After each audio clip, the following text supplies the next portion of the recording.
you want to host today? No, no. Why don't you want to host today? I'm not a host type of guy. I'm a sit in silence until someone says my name type of guy. Ah, fuck, man. You know, it's hard doing it every day. You feel me? I wish I could chill sometimes. JD, I don't want to hear shit from you. That was a quick L Nada. host. A That was a quick quick L L host. host. At least we're 5 minutes, not 15. Jesus Christ. You would think a guy who's commonly late would sit here and give somebody some breathing room. That's why I tell you guys, be careful who you surround yourself with. JD is a pretender. He claimed he was a debonair, but guess what? Look what he does. He does shit like this. Which is why, Mars, I said be careful who you trust. Because you can't trust everybody. Okay, lo que, man. Gabe, see you in the chat, bro. Appreciate you, Mars. How you feeling today? I'm good. Just finished watching the World Cup. Just watching the GOAT play. Like it's a privilege every time you get to see the greatest of all time play. So that was fun. I'm gonna come on the next show for the World Cup to talk about Ronaldo. There's not Lest we talk about the GOAT, Lionel Messi, and how he just beat Netherlands today. Had a masterclass, won on penalties. Mhm. Just GOAT doing GOAT things. I hear you. I hear you. Euro. I'm not okay. I'm really not. Um, I did a lot today. Put a lot in my system. So today's gonna be an eventful day. Euro, you know what I'm alluding to. Leaf Biggie, see you in the chat. But we're gonna get this started, bro. You ready? Yeah, I'm ready. I'm ready. Cause I'm not. Oh my god, great. I'm not. So yeah, the title of this video, y'all already know the vibes, man. Kobe is greater than everyone. I didn't like that title. What we're gonna do today is me being the Kobe guy that I am. I have him number three, and I think I could provide a substantial amount of evidence on why he's greater than everybody else uh, besides LeBron and MJ. I think it's so difficult to argue against LeBron and MJ. So anybody else that you think is better than LeBron James, bring him up to the panel. We'll debate it. We'll talk about it, and we'll just see where everybody's heads is at. And that's what today's gonna be. And we'll transition if one thing leads to another. But other than that, we have a special guest. Mars, you ready for the special guest? Yeah, I'm definitely ready for the special guest. Do you want to announce the special guest? I'll give a little bit of backstory for those who don't know. The special guest is someone who I came across on TikTok. I saw he posted something that was pertaining to Player's Choice the show, and then I commented saying something like "shush." I think that's what I said. I think I told him to shush in the comments, and then he said I was on a burner account, which was new to me. I didn't know I was the type of person to have a burner account, but he thought I was imitating myself. And then he proceeded to say that the guy on the show named Mars, which is me, has some of the worst takes he's ever heard. So then I then said, well, I'm extending out an invitation for him to address some of the worst takes he's ever heard from me on the platform. We can talk about it, talk about basketball, whatever grievances he may have. We can talk about them here. And unlike most people I've said that to, he didn't run from the smoke, and he's actually here to hopefully address the issues he has with me. Yeah, that's fire, and this is what I love, and this is what Open Gym is about. Coming into this field, you gotta expect people not to always agree with you, which is fine. But the people that is not willing to come up here and try to defend their own points, I look at them kind of sideways, and that's the beauty of Open Gym. No matter how much gripes you have with us, we're always willing to talk and banter with one another, and I mean that's the beauty of this sports world. I mean, at the end of the day, it's just sports, it's a game, and it's nothing that really needs to be taken crazy seriously. So you feel me? That's what Open Gym is about, bro. So let's Yeah, kick it this is up. this is what this was all about. Yeah. We If got you want, Woody. yeah, go for We it. got Woody in the building. Discord sent us a lot of ads about your TikTok. It went viral. Congratulations, my G. Yeah, but yeah, a lot of people, man, saying what you talked about us. Uh, so yeah, this is the point in time where whatever gripes you have, whatever issues you have, air it out, bro. It's perfect. I mean, Well, I live for this. I'm not gonna hold you. I love this. So I want to preface this by saying I don't necessarily my gripes is not necessarily specific to you. I actually just hate basketball media in general.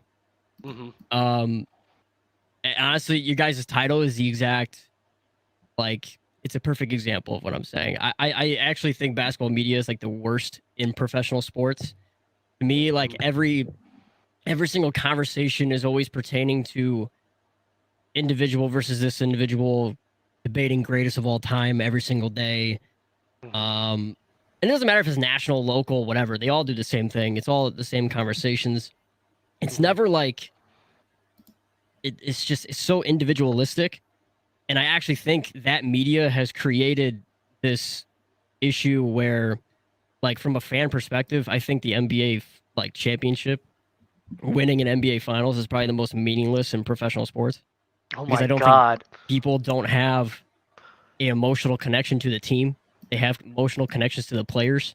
There's Mhm. not like you're just not going to have something like a Stanley Cup final, what that means to that city to win, or even like when the Cubs won the World Series in 2016.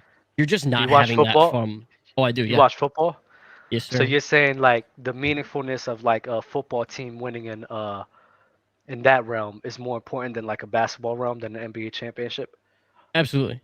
Mhm. From a fan as a team perspective, like just Mhm. me being a Chicago Bears fan, that will mean the world more than someone that just an NBA Finals team winning. It's just not I'm because a it's not about the team; it's about the player. I'm an Eagles fan, so you know that meant I'm I an love Eagles and Philly. Miami fan. Yeah, so I'm an Yeah. Eagles and Miami fan, and that Eagles championship hit way harder than any ring that the Miami won. So I see where your point is at. And I think a problem is the the culture, and of course there's certain things in the game that created the culture as well, though. But there's no like homegrown kind of teams in the league anymore. I mean, the Warriors are basically the only team that was homegrown that went on to win multiple championships. I mean, obviously you have like Giannis in Milwaukee now, but that's pretty much it. At least in teams that, in my opinion, that are relevant to win a championship. Hmm. You don't the homegrown kind of style is not really relevant anymore. At least in basketball, it's Hmm. not really like I don't know. It just doesn't have the same. You don't have the same emotional connection to the team as a fan as you do in other sports. Yeah, I see. I actually I agree with a lot of what you're saying. I could resonate with that as well. Me and Mars are one of the main activists in winning is not everything. Activists. Hell yeah, bro. We're activists now. Fuck these old fucks. That's exactly what I'll go. But yeah, we're one of the main activists. We're saying like winning isn't everything for an individual player. So I understand what you're saying with that 100%. But what I really want to get down into is what's your main gripes with us. I mean, Mars said that you said that he has one of the worst takes, and I love Mars. Like you said, he has one of the worst takes. I just want to know more about that. Well, first of all, I want to apologize because I have some names mixed up here with how many people show up on your TikToks and everything that comes up on the show. I get some folks mixed up and whatever.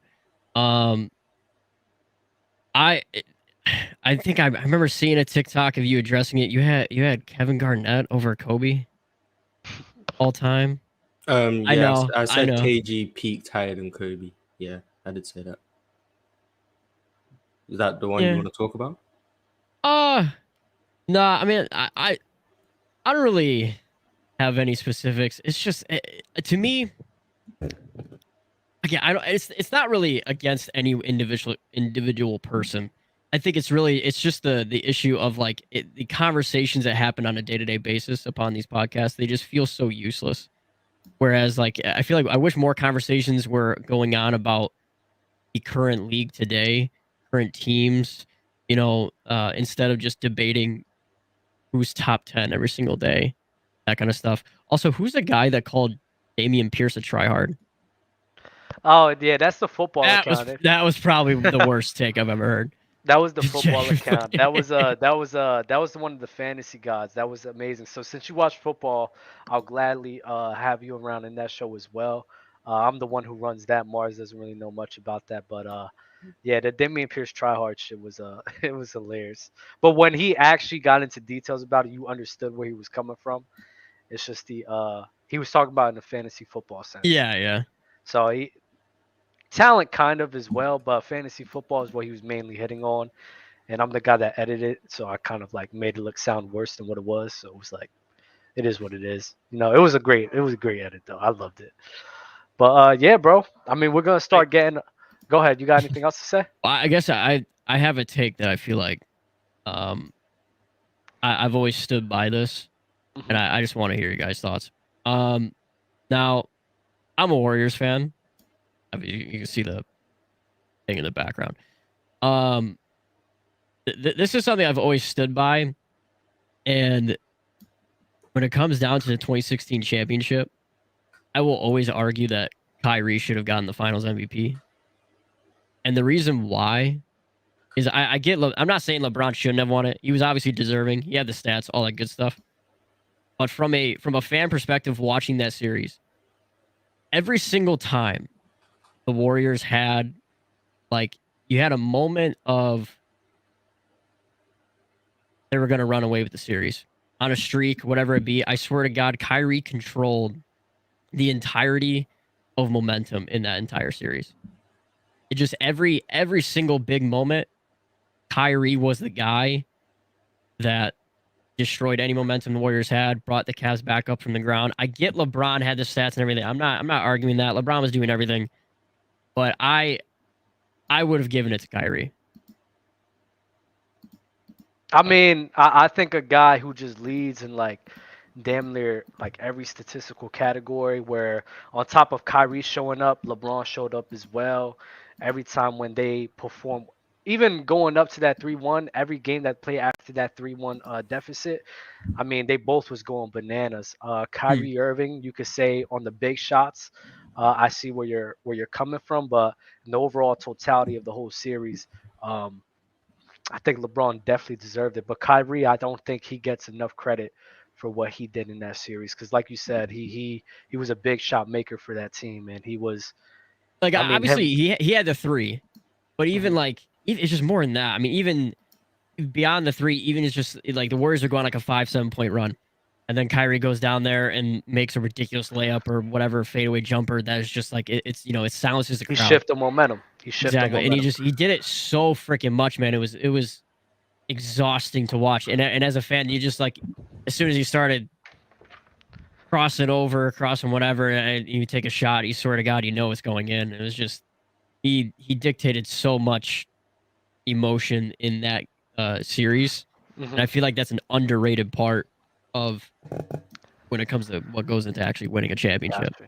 Got you. So you don't have any other gripes with me and Mars, because we're about to start letting more people up here. When a lot of people get up here, it starts getting crazy. So you ain't got nothing else you need to get off your chest? No, I mean nothing based on individuals, man. I have a gripe with basketball media in general. Also, I don't really mean to come off as a dick. You guys just come up the most on my For You page, so I go at you guys the most. It's just you guys are wrong person, wrong time, I guess, in that context. But I mean, it's a good thing we come up on your feed page. No, it is. Yeah, you guys got a really good thing going on. Not gonna lie. Thank you. Appreciate the compliments. We're gonna start getting people up here, man. We're gonna get into these Gobi talks, and let's get right. You got your usual suspects. What's good with y'all, fellas? Yo. Happy Friday.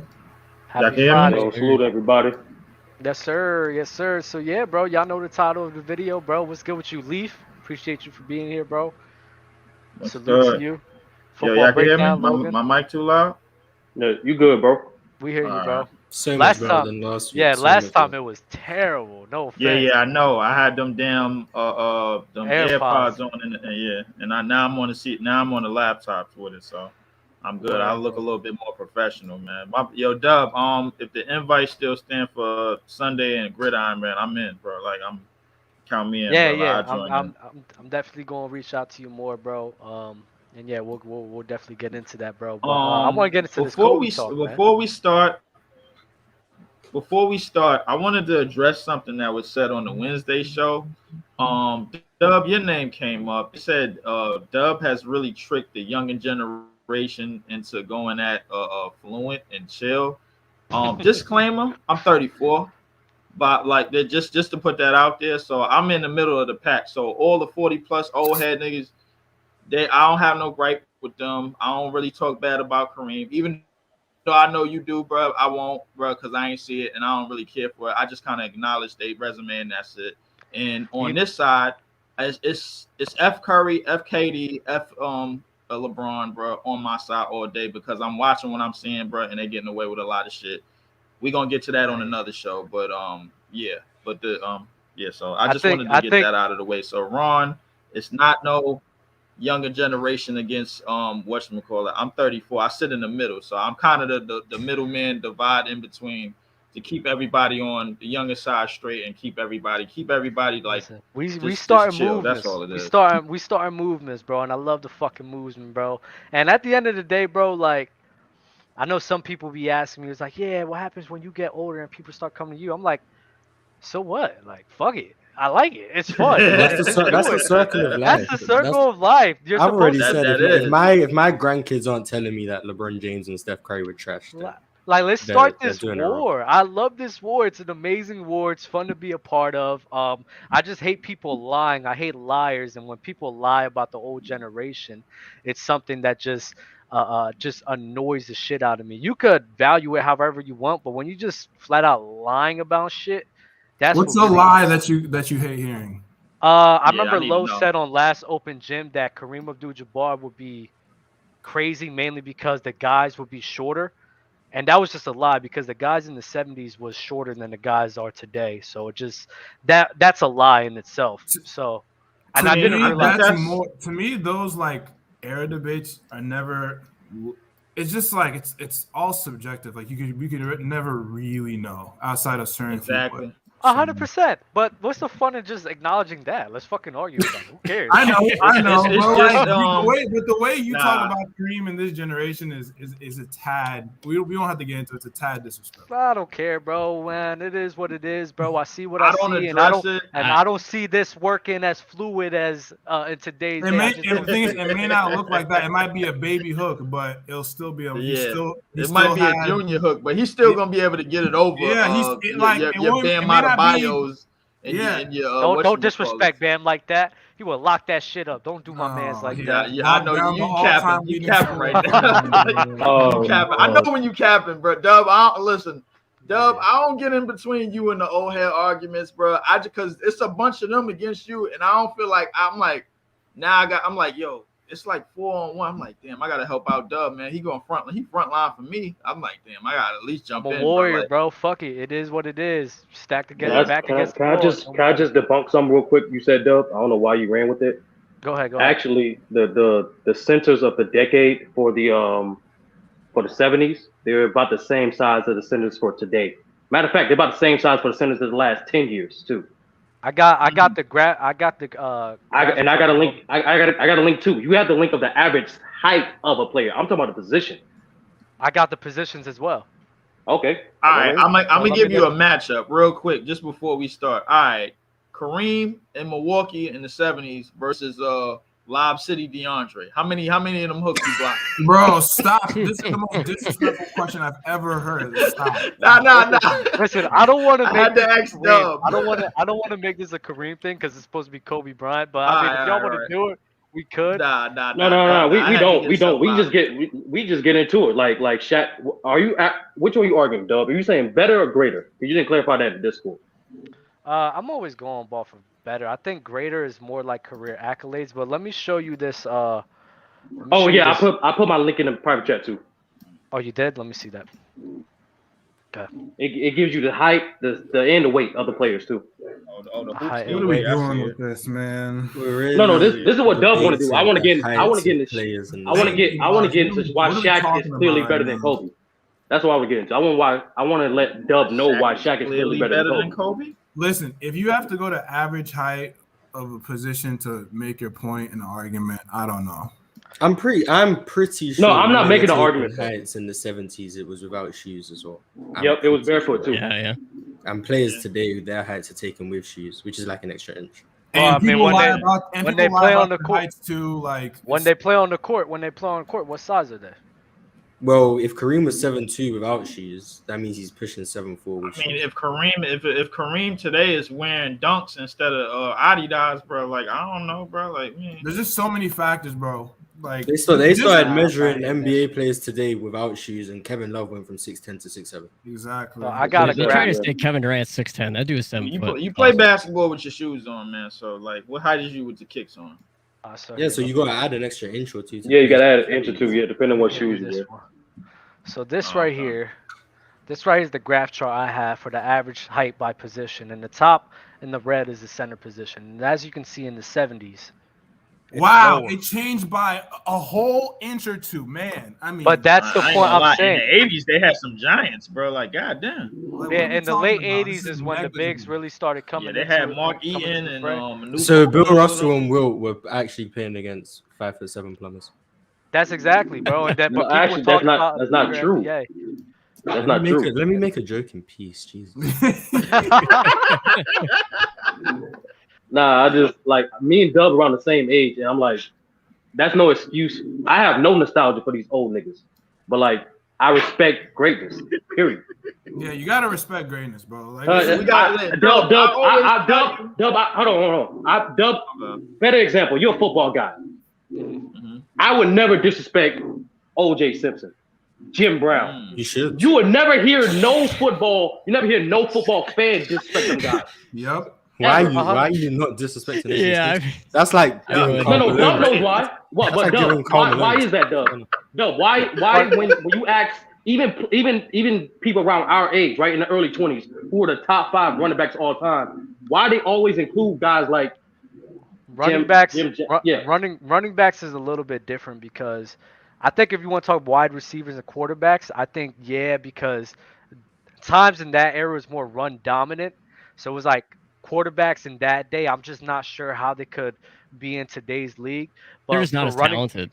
Yeah, for running they're backs, simply not. For running backs is a little bit different because running backs, they was going through the trenches, stack box consistently, and they were still able to get off. And they were workhorses. So the running backs is a different position. But when it comes to like wide receivers and quarterbacks, that's a whole entire different argument because of the state of the NFL. So you're saying the running back position stayed the same, and like the wide receiver and the quarterback position. Yeah, has it?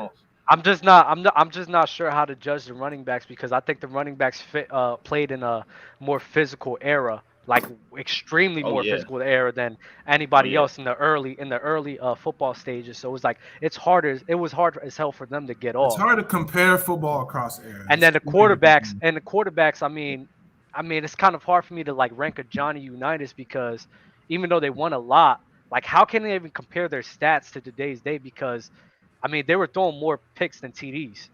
They weren't throwing a lot of yards, and it's an extremely difficult thing to do. Go ahead.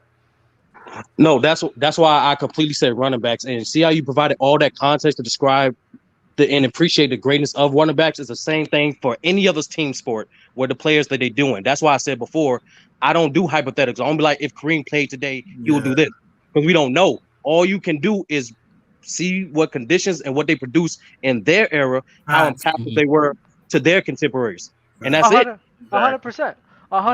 But I agree with that way of thinking at all. But what's the fun in that? What's the fun in that? I agree with it. It's even more fun to base on the facts of why Shaq is better than Kobe. Yes, I'm ready for this. Because we saw that. Like we seen that. Yeah. Let's do it. I'm ready for that. Let's do this. I'm ready for this. First of all, where does everyone have Kobe in their like all time? Like you don't even have to give a number. You give a number? Like is it closer to 10 or closer to 1? He's closer to 10. I've been on Front Street. I've been on Front Street saying my top 5 is with these two eyes, bro. The old niggas. No disrespect to them, but I have like. Everybody that I've seen with my own two eyes, I've been watching basketball since '96. So it's Jordan first, and then I rearrange it, man, like how I see fit, man. Usually it's Kobe, Duncan, Shaq, Braun, and that like not in that order, but I mean like I kind of rearrange it in that because people feel kind of sick when you put Kobe in like top 2. But like, oh, I'm not a historian, bro. Listen, I got the eye test, you know what I'm saying? So I'm not I'm not going with like these old niggas. Like Kareem at best is top 3. At to me, like in my personal opinion. But I put them on the back end because I can't front line for them. I can't argue for them. I leave that shit to Fluent and Chill and all them old niggas, bro. Like so. I can't front line for them. I can only front line for Kareem in their prime, in his prime. They ain't see. And they barely watch Kareem. I just want to be honest with you guys. They barely watch Kareem. They watch. But at least, but that's the thing. But at least the guy in the center, he saw Shaq, so that's why he can understand why he sees why he can clearly see why Shaq is better than Kobe. Well, Dub, why is he not? So when I sit here and look at Kobe Bryant and Shaquille O'Neal, and if you want to go peak, I think that's a closer argument. Yeah, you said better. I actually think actually it's a worse argument. What are you talking about? I think Shaq peak is easily better. Yeah, if you go peak, if you go peak, to me, I think Shaq runs away with it. I put it to you this way. I don't think I'm going with. I don't think Shaq runs away with it easily. Peak. Yeah. Peak Shaq is crazy. Peak Shaq might be. It's like a top. Wait, Dub. When is peak Kobe? That will let us know where we're from like 06. No, let Dub answer. This is I'm thinking it's definitely like I thought he was peaking probably in the later stages of Shaq. Like 02. Give us a year. Give us a year. That wasn't Kobe's peak. It's 02. Why wasn't it Kobe's peak? Just give us like a stretch of a couple years, just so we know what we're going with. Like the best version of Kobe Bryant, it could still from 03 all the way to 2010. Okay, so Dub, in Shaq's prime, could you ever imagine him put him on any team? Does he miss the playoffs? No. Shaq? Possibly. No. What are we doing? No. I mean, that's kind of weird because Kobe got injured. Like, I understand. No. He got injured. Bro. From 92 from 1992 to 2004, we talking about somebody that 2006. I give you 2006, but I'm only giving 2004 because let's not act as anytime after that, that's when the injuries. That's when you seen like the chips. Let's not act as if Kobe was playing. So I give 2000. Let's not act as if Kobe. Let's not act as if Kobe wasn't playing with like scrubs when he missed the playoffs. It was getting out. All right. He had Andrew Bynum, who was his best guy. That's it. Wait. I can't imagine Shaq with any team at his absolute peak missing the playoffs. Never. So never. You think from that 92 to 04? No, never. You think Shaq with Kwame Brown? He won't win, but he won't miss the playoffs. You're not going to have Kwame Brown. We got Shaq. I think he might. I think he might. No offense, I think he might. I'm sorry. This is so hypothetical. I mean, you guys do forget how stacked that West was. That West was crazy. Yeah, that stack was crazy. This is just a feeling argument. This is all a feeling argument right now. You don't think so because you feel like. I mean, let's not act as if Shaquille O'Neal wasn't on a great squad himself. You know, when in his prime. What's his prime to you guys? 2000 to 2004? No. Shaq's prime is from 92. Peak. Shaq prime's from 94 to 06. 13 years. Same thing for Kobe. Not 06. Not 06. No, definitely 06. Nah, hell give it 05. I'll give it 05. Give 05. Not 06. Prime to me is when he was a top 10 player in 06. So it is. All right. So that's why I asked. Is it prime or peak? Because if Kobe's prime is from 2000 to 2013, while Shaq is from 94 to 06. 13 years. All right, so they both have 13 years. Dub. I'd argue Shaq entered the league in this in the finals. Yeah, I think. Yeah, who was better? I went from 94 because 94 he was second in the league in scoring. That's why I give it to 90. I give it to the day he came in the league. He was player of the week. His first 2 weeks in the league, bro. Like so I'm like 92. Let me reel it back. The main reason why I would favor Kobe over Shaq, right? Mars has like his whole little statistics on why he thinks Shaq's a better scorer.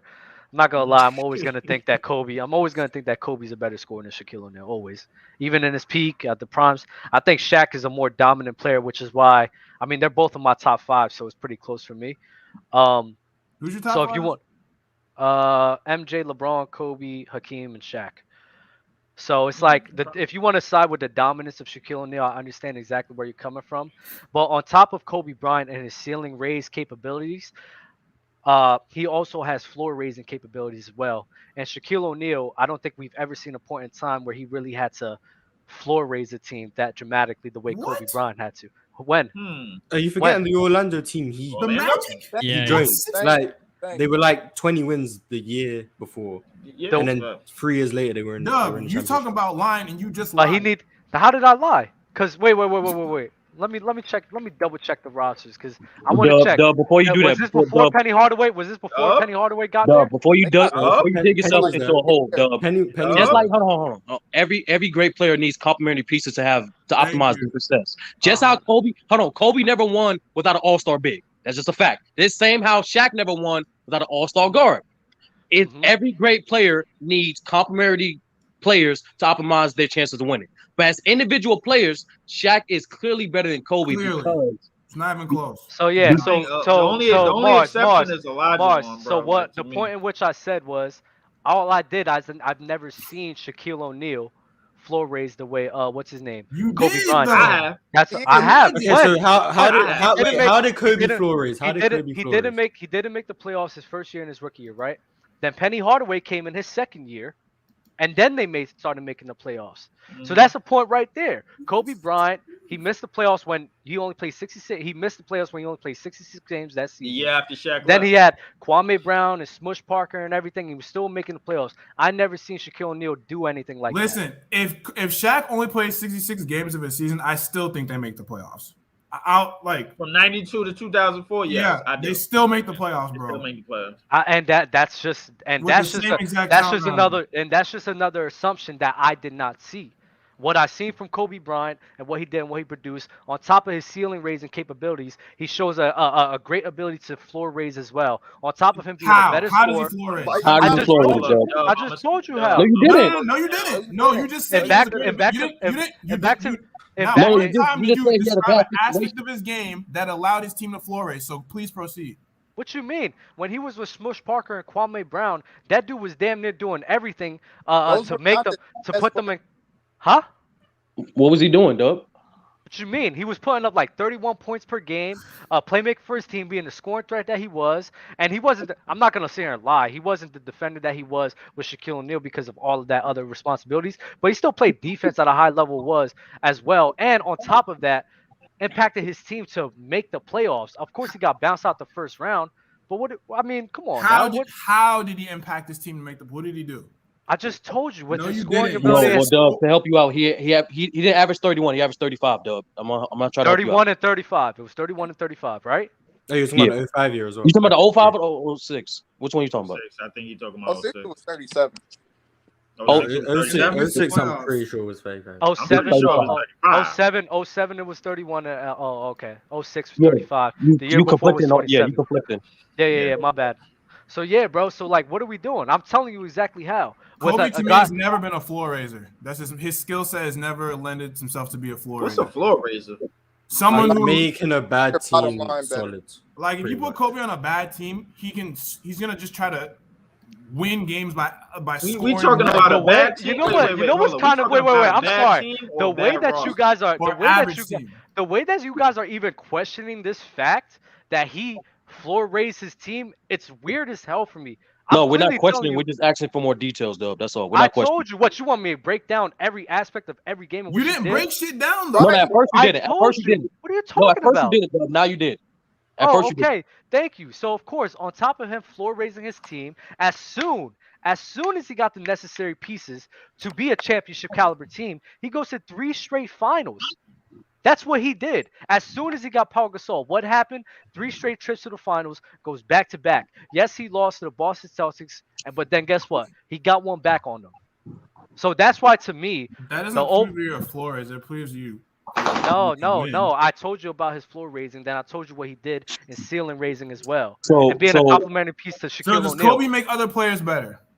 Would you describe that as an aspect of Kobe's game that he makes other players around him better? Oh, man, y'all know how I feel about this, but I did do a walk back with JD, so I can say this 100%.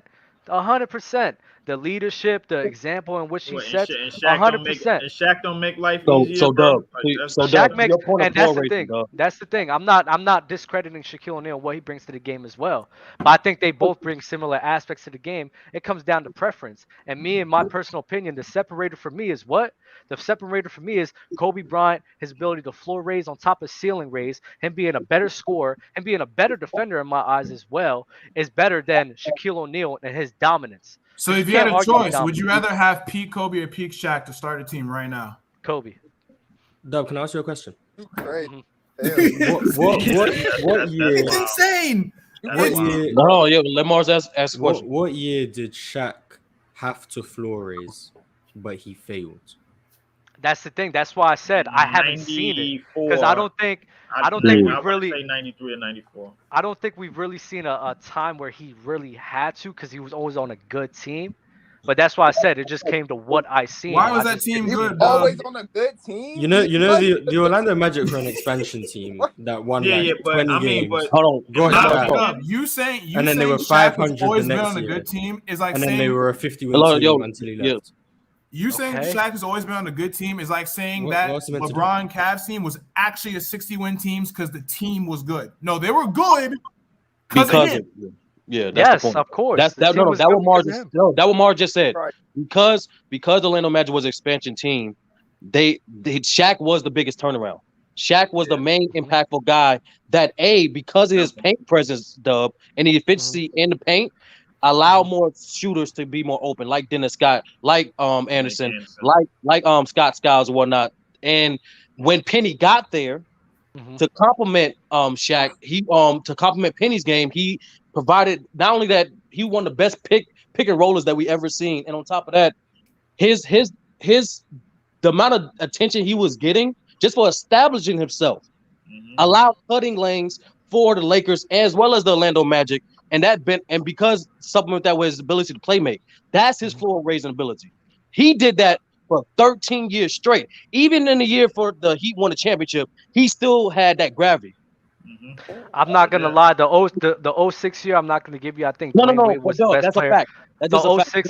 I see. The Dallas Mavericks said 05, I'll give you. 06 though, I think Dwayne Wade, in my opinion, was just a better player all around. And Gary Payton. No, that's not what I said though. That's not what I said. I said just like D Wade, he benefited the amount of attention Shaq was getting too. He was still getting doubled, and with the zone, especially with the zone that Mavericks throwing them in the finals, that opened up so much isolation possibilities for Dwayne Wade. Okay, yeah. So I see your point.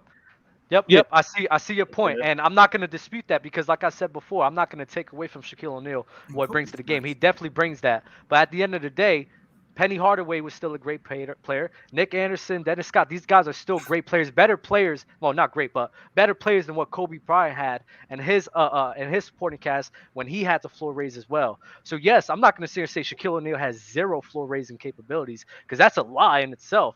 But compared to what Kobe had to do in his road, I think that's just more. I think it's just more impressive what Kobe did than Shaquille O'Neal. Because you can have all that impact you want if you don't have the players necessary to sustain that level of excellence. Then what good is that? To everyone though. I think it does apply to everybody.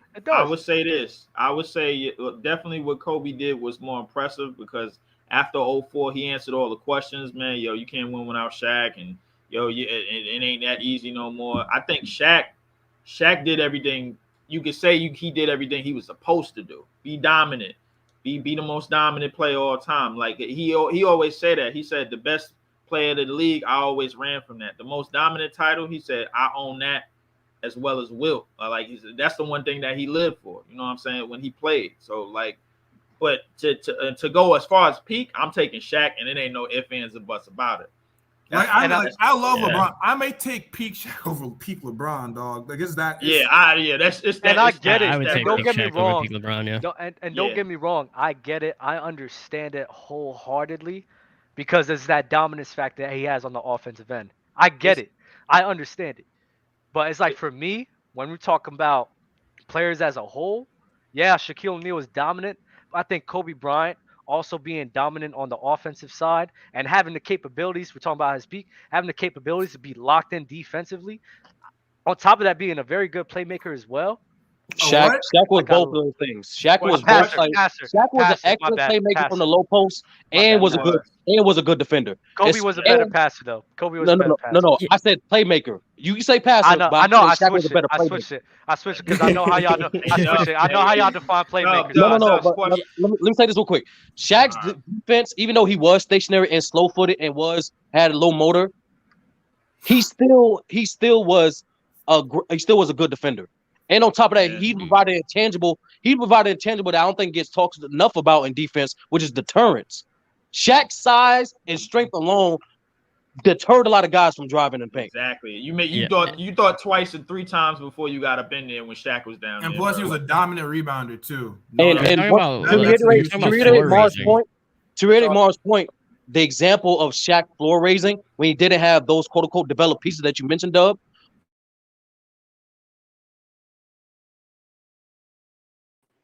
The Mavericks have 52 wins.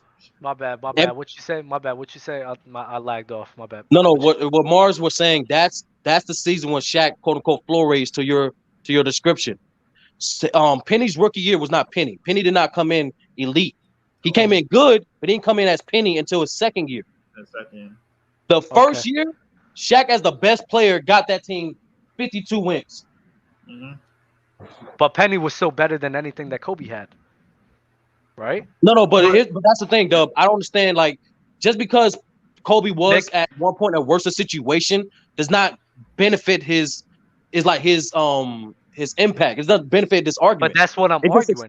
That's what I'm arguing. So it's only floor raising if you're in a situation worse than what Kobe. That's what I'm saying. What I'm arguing is it's more impressive to me with Kobe Bryant floor raising the caliber of talent which he had than Shaquille O'Neal ever did. That's what I'm arguing, and that's a separator for me between the two. But you agree that Shaq was also floor raising, right? Yeah, Shaq. Yeah. I'm not saying he didn't. Like, don't that team, the teams he was floor raising ended up better than the teams Kobe was floor raising. But I think that's mainly because of the better pieces that he had around him.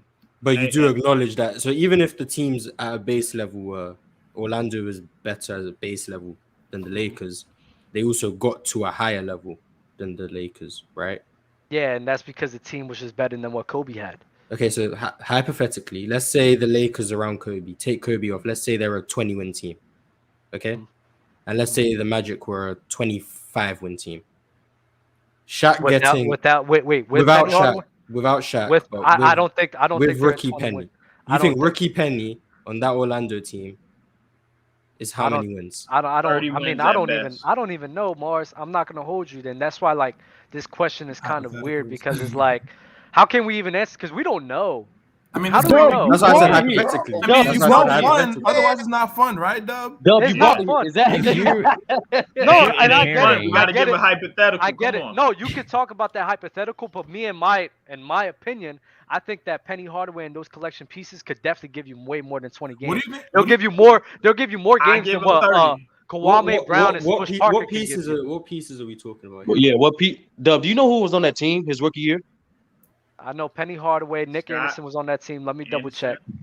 Was Horace Grant there yet? Nope. No, that was 94. Nah, he was on Chicago. Yeah. 95. Dennis Scott. You got Dennis Scott. Scott Skiles was there. Skiles. That's the only names I really remember. So, Dub, you have Kobe ahead of Larry Bird on your all-time list? Don't do this shit with Larry Bird. Yeah, hold on, bro. We gotta finish with Shaq first. We gotta put him to bed with Shaq. Then you can. It's not to bed yet. Y'all haven't said anything that's moving. Okay. If you're gonna try to compare the individualistic like raising of a floor of a team, okay, you're gonna try to compare two individuals. You have to compare their ability to make the other players around them better. How do they, as a player on the court, make things easier for others around them? And that easily goes to Shaq. Shaq existing on the floor has more value than Kobe existing on the floor. Easily. The infamous gravity argument. Easily. I was about to say, honestly, like Steph Curry has more impacts like existing on the floor than Zion Kobe. Gravity. Zion Williamson gravity. I don't want to. Yeah. Listen. Chill out. Let's just stick with it. Hey, listen. It's been half an hour. I didn't even realize the time. It's been half an hour, bro. We're gonna start getting more collection of guys on here. Appreciate you guys for being on here. But my bad. I lost track of time. It was good conversations though. You feel me? But y'all be easy. Drop socials in the private chat. Zion is like that, by the way, man. Like I'm in the body. Yeah, Desmond Bane's better, but yeah. You a lie. Desmond Bane. You a lie. We're about to have a very special guest up here. Mars, you're definitely gonna love this. We need some backup in here because we've had a lot of Kobe. I didn't realize how much people just don't fuck with Kobe. No, I think people fuck with Kobe. I just think they think Shaq is better than him. Nah, I'm not gonna lie, bro. I guarantee if you ask most people there, they have Kobe. Hey man, get these bums out of here. Mars, what the hell is wrong with you? What the hell is wrong with you, Mars? What the hell is wrong with you, Mars? You a smart straight boy. What the hell is wrong with you? Hey, we on open gym, bro. Let's not come on my man's right now, Mars. Mars is a straight star. No. You ain't gonna sit up here and disrespect Kobe Bryant for a lazy Shaquille O'Neal. A dude who cut off at least 8-9 years of his career because he was lazy. You're not gonna do. Oh man.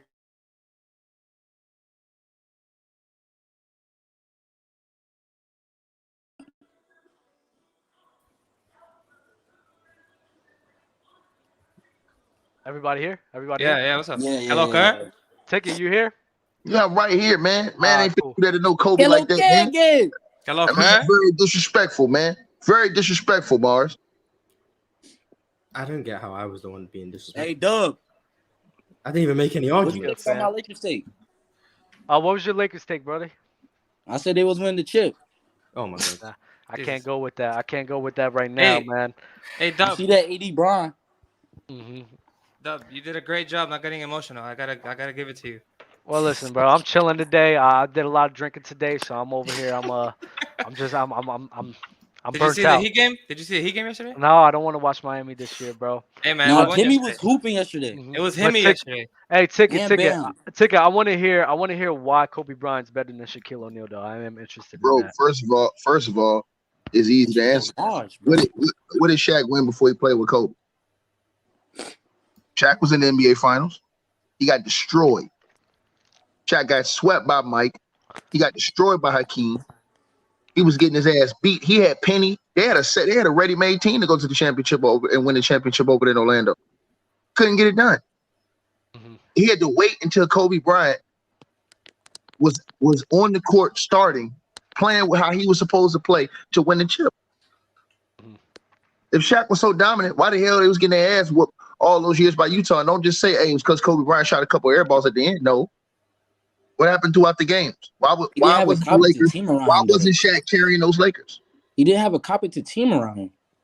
What do you mean? Hold on. When Shaq came over there, he had an all-star on the team already. Just because you're an all-star doesn't mean you're a competent So hold on. player. You said they didn't have a competent team. Hold on. The Lakers were a 50-win team. What are you talking about? Jesus Christ. Just like how the Cavs were a 60-win team. No, I'm saying no. Right. And they were picked to win the championship that year.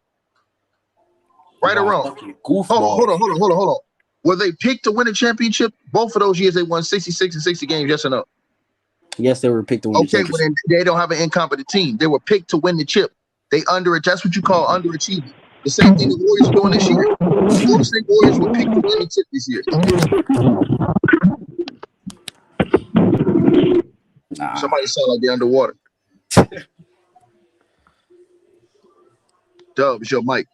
No, it's not mine. I'm trying to see who that was, but what's it called? When they lost to the Utah Jazz, Shaquille O'Neal did have, I think in '98, he did have 31 points in that series, and then Kobe only had 10. But you have to look at the minutes, right? They said Shaq was the man. You didn't get my point. My point was, if Shaq was the man, why couldn't he leave? Because when Shaq left, Kobe went to 3 straight NBA finals. But are we gonna forget about those 3 years later? But yeah. Hold on. But he was in the playoffs 1 year after that.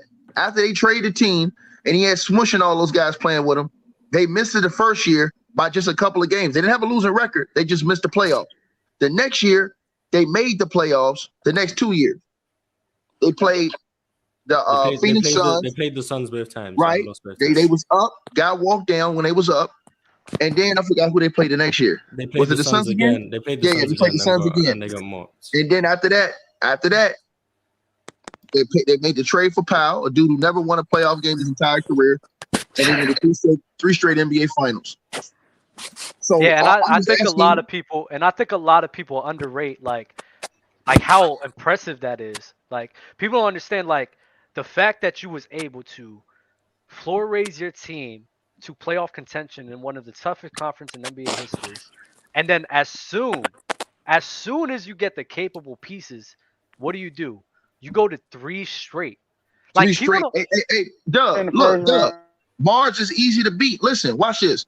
I haven't said anything. No. You was in here talking that. You was in here talking that bull. I heard you in here talking that BS about Shaq, fool. Hey, Mars, nothing you say, get away from me, sucker. All I said was he floor raised as a rookie. I'm always, hey, Mars, I'm always on your helmet. I'm always on your helmet. Let me put something on your brain, Mars. Let me put something on your brain. Why couldn't Shaquille O'Neal, when he was away from Kobe, why couldn't he lead any other team to win the championship before or after? Because that's all I want to know. Before you said Shaq was so great. Well, before or after Kobe, why couldn't he lead any other team to win a chip? Why was he always either losing in the finals or he was a sidekick? Because winning a championship is a team effort. And no, I ain't asked that. No, but you didn't say. Hold on. You just said that Shaq get to that 06 finals by himself. Ticket. You said what? D-Wade did not get to that finals by himself. No, you're not hearing what I'm saying. See, don't twist up my question, young fella. I said to Mars, since he said Shaq was that dude, I asked him, without Kobe Bryant, why didn't Shaq lead his team? I didn't say he didn't have help. Listen to what I said, young, because see, when y'all come up here in the Lions den, your ass gonna get your head bit off fucking with the real big dog. See that trolling in the comment section? It only go but so far, Playboy. But when you come up here, when you come up here, you really got to know basketball. So once again, why didn't Shaquille O'Neal, who had Anthony Penny Hardaway, Dennis Scott, Nick Anderson, Hole Grant, he also had D-Wade and the rest of the crew down there, Antoine Jameson, all them dudes down there in Miami. Why couldn't he lead a team to win a chip without Kobe if he was so great as Mars said he was, but Kobe led his team without Shaq? I mean, because he lost to the Rockets. That's why he couldn't lead them to a championship. Because Kobe led his team without Shaq. Because he lost to the Rockets. So no, I ain't talking about that. I'm saying Kobe led his team without Shaq. Cool, good for him. Like, what? Right. So hold on. So let's break this down. So how great is Shaq? If Shaq never led his team to win a championship without Kobe, but Kobe led his team to win 2 championships without Shaq. But I think Shaq is winning 3 with or without Kobe, to be honest. You said what? No, he does not. If you hold on, what he say? Hold on, what he say? He said he thinks the Lakers still three-peat with. If you put any other my man, shut your channel down, dog. Bro, Ticket. If you put any other 20+ point game scorer around Shaq, okay, let me ask you this: so why he didn't win with Penny? Why he didn't win with Penny? Why he didn't win with Penny? Because he played against the greatest. Why he didn't 3-peat with D-Wade? Why he didn't 3-peat with D-Wade? I don't want to hear no excuses. Why he ain't 3-peat with D-Wade? I mean, 05 D-Wade. I'm not even talking about that. 05 D-Wade. I'm asking a question. No, I'm asking. Hold on. I'm asking you a question. Hold on, Mars. I ain't asked you. I asked this young boy. See, these boys be talking all this shit in the comment section, and when they come up here in the chat, they get their head beat the fuck off. Now, hold on. This boy just asked me. He just asked me. He said, "You put any other 20-point player with Shaq, he can 3-peat." Okay, D-Wade was averaging 20, sucker. Why he didn't 3-peat with D-Wade? 2001, dummy. 2000. No. Don't change the years up. Hold on. Don't change the years up. I didn't. Don't change the years up. I said on the Lakers. What do you mean? Hold on. Talk about. Okay, so if on the Lakers when he was playing with Kobe. So why he didn't do it before Kobe started playing when was averaging 20? Why he didn't win the chip? Because I literally just said he played against the greatest defensive center of all time. That don't mean nothing. He's supposed to hold on. Shaq's supposed to be the most. Hold on. Shaq's supposed to be the most dominant big man in the game. Am I right or wrong? You're right. It's supposed to be. That's facts. All right then. So what's the excuse? If at that time Shaquille O'Neal was the most dominant big man in basketball, what the hell is the excuse if he got other 20-point scorer with him to win a chip? According to you. Now, like I said, Shaq wasn't the greatest you thought he was. And let's break it down real quick. You could not say that type of stuff because you needed a guy like Kobe Bryant who was clutch, who was a closer, who could actually start and finish deals in games because Shaquille O'Neal always was in foul trouble, always was missing free throws. They was going to hack a Shaq. Sometimes he made free throws, but for a majority of the time, you had to sit him or you had to bear through all the bricks during the Hack and Shaq era. Yeah, And the period end, you had to deal with Shaq fouling out of games. Yeah, I think you're saying a lot of heat right now, Ticket. I'm not gonna hold you. I just want him to answer my question. And Mars said that dumb shit, and so I asked Mars because I heard you before I came in. That's why I came in here, boy. I was studying your stupid ass, and I heard what you said. You set up in here bloviating about Shaquille O'Neal, right? So if Shaquille O'Neal is so great, no excuses. He's so great. Why didn't he win? Why didn't he lead? Hold on. Why didn't he lead his? But Doug, is that not a fair question, Doug? Why didn't he lead his team? It is a fair question, but what Mars was asking, what Mars was doing, he was trying to be the middleman and just asking me if Shaquille O'Neal did floor raise, and I did say he did. So Mars, who you think was better, Shaq and Kobe? Who you think was better, Shaq and Kobe, Mars? I think Shaq was better than Kobe. I mean, to everybody, that's why you took that bid. Hey, to everybody in the waiting room right now, I'm not gonna let you up unless your camera is ready. So if your camera's not ready, I'm not gonna let you up. So make sure your camera is ready. If not, I'm gonna have to remove you guys and bring other people on here. But go ahead. Stop lying, Mars. Mars, you had to watch the NBA during that era. See, some of you guys got to understand something, right? In order to really understand stuff, some things you had to live through. Like when I argue with cats about AI and stuff, a lot of these new cats don't know because they didn't live through Allen Iverson to understand the experience of what AI really did and what he really accomplished. You had to live through that. You understand what I'm saying? So if you didn't live through that and then live through this era, you wouldn't understand what I was saying. You were just saying, "Oh, you hating on Steph Curry, blah blah blah." But if you lived through that, you watched that, and you saw how everything transpired. Same with Kobe Bryant, right? So when we talk about the legacy of Kobe, everybody who lived through that pretty much understood that Kobe Bryant didn't win more MVPs like he should because he was blackballed because of Colorado by the media. The media refused to vote for him for MVP multiple times because of Colorado, right? That's true, right? The NBA rejected a trade that would have took. What you say? He should have won MVP. That's what I'm saying. How many MVPs do you think he really should have had, though? He should have won 3 MVPs. 3 or 4. Okay. Two or three. He should have won 3 or 4. He should have won 3, at least 3. No, at least 3. I don't know about 4. No, I'm gonna say 3. I don't know, Ticket, because and that's what goes to my point. This goes to my point why I think Kobe Bryant, I hold him at such a high level. Like nobody was really going up the amount of comp that Kobe Bryant was going up against. Kobe Bryant. I mean, you went up against. You had LeBron James, a transcendent player, he had to play in the same league as. Tim Duncan, a top 10 player, he had to play in the same league as. Kevin Garnett, a top 15, top 20 guy, he played in the same league as. He went up like Kevin. No, that was later in his career, so I don't really count that. But this guy, Shaquille O'Neal, a top 10 player in everybody's eyes. Like Shaquille O'Neal, on top of him dominating in the era which he did, he went up against hitters. This wasn't scrubs. This wasn't the 70s like what Kareem was doing. This is he was going up against transcendent guys consistently battling for the best player in the world spot. And he was over here showing everybody Doug, this open gym, right? Hey Doug, let some of these jabronis in the comment section. It's open gym. Let them bring their monkey ass up here so they can get shot down real quick. They talking all this stuff in the comment section. Oh, well, Shaq had Kobe 96, 97. Okay, well, if you knew basketball, you would know that as a high school player coming in the league at that time, you were not starting. I don't care who you were. You could have been LeBron James. You know why I know? Because every high school player that came in the league did not start off the rip. Even Kevin Garnett. Go look it up. All those dudes started off on the bench. It was a rule back then that you did not start high school cats. They had to come and earn their pay. That's the reason why it took Kobe 2 or 3 years to catch his footing. But you notice in the second year, he was in the All-Star game. That's how great he was.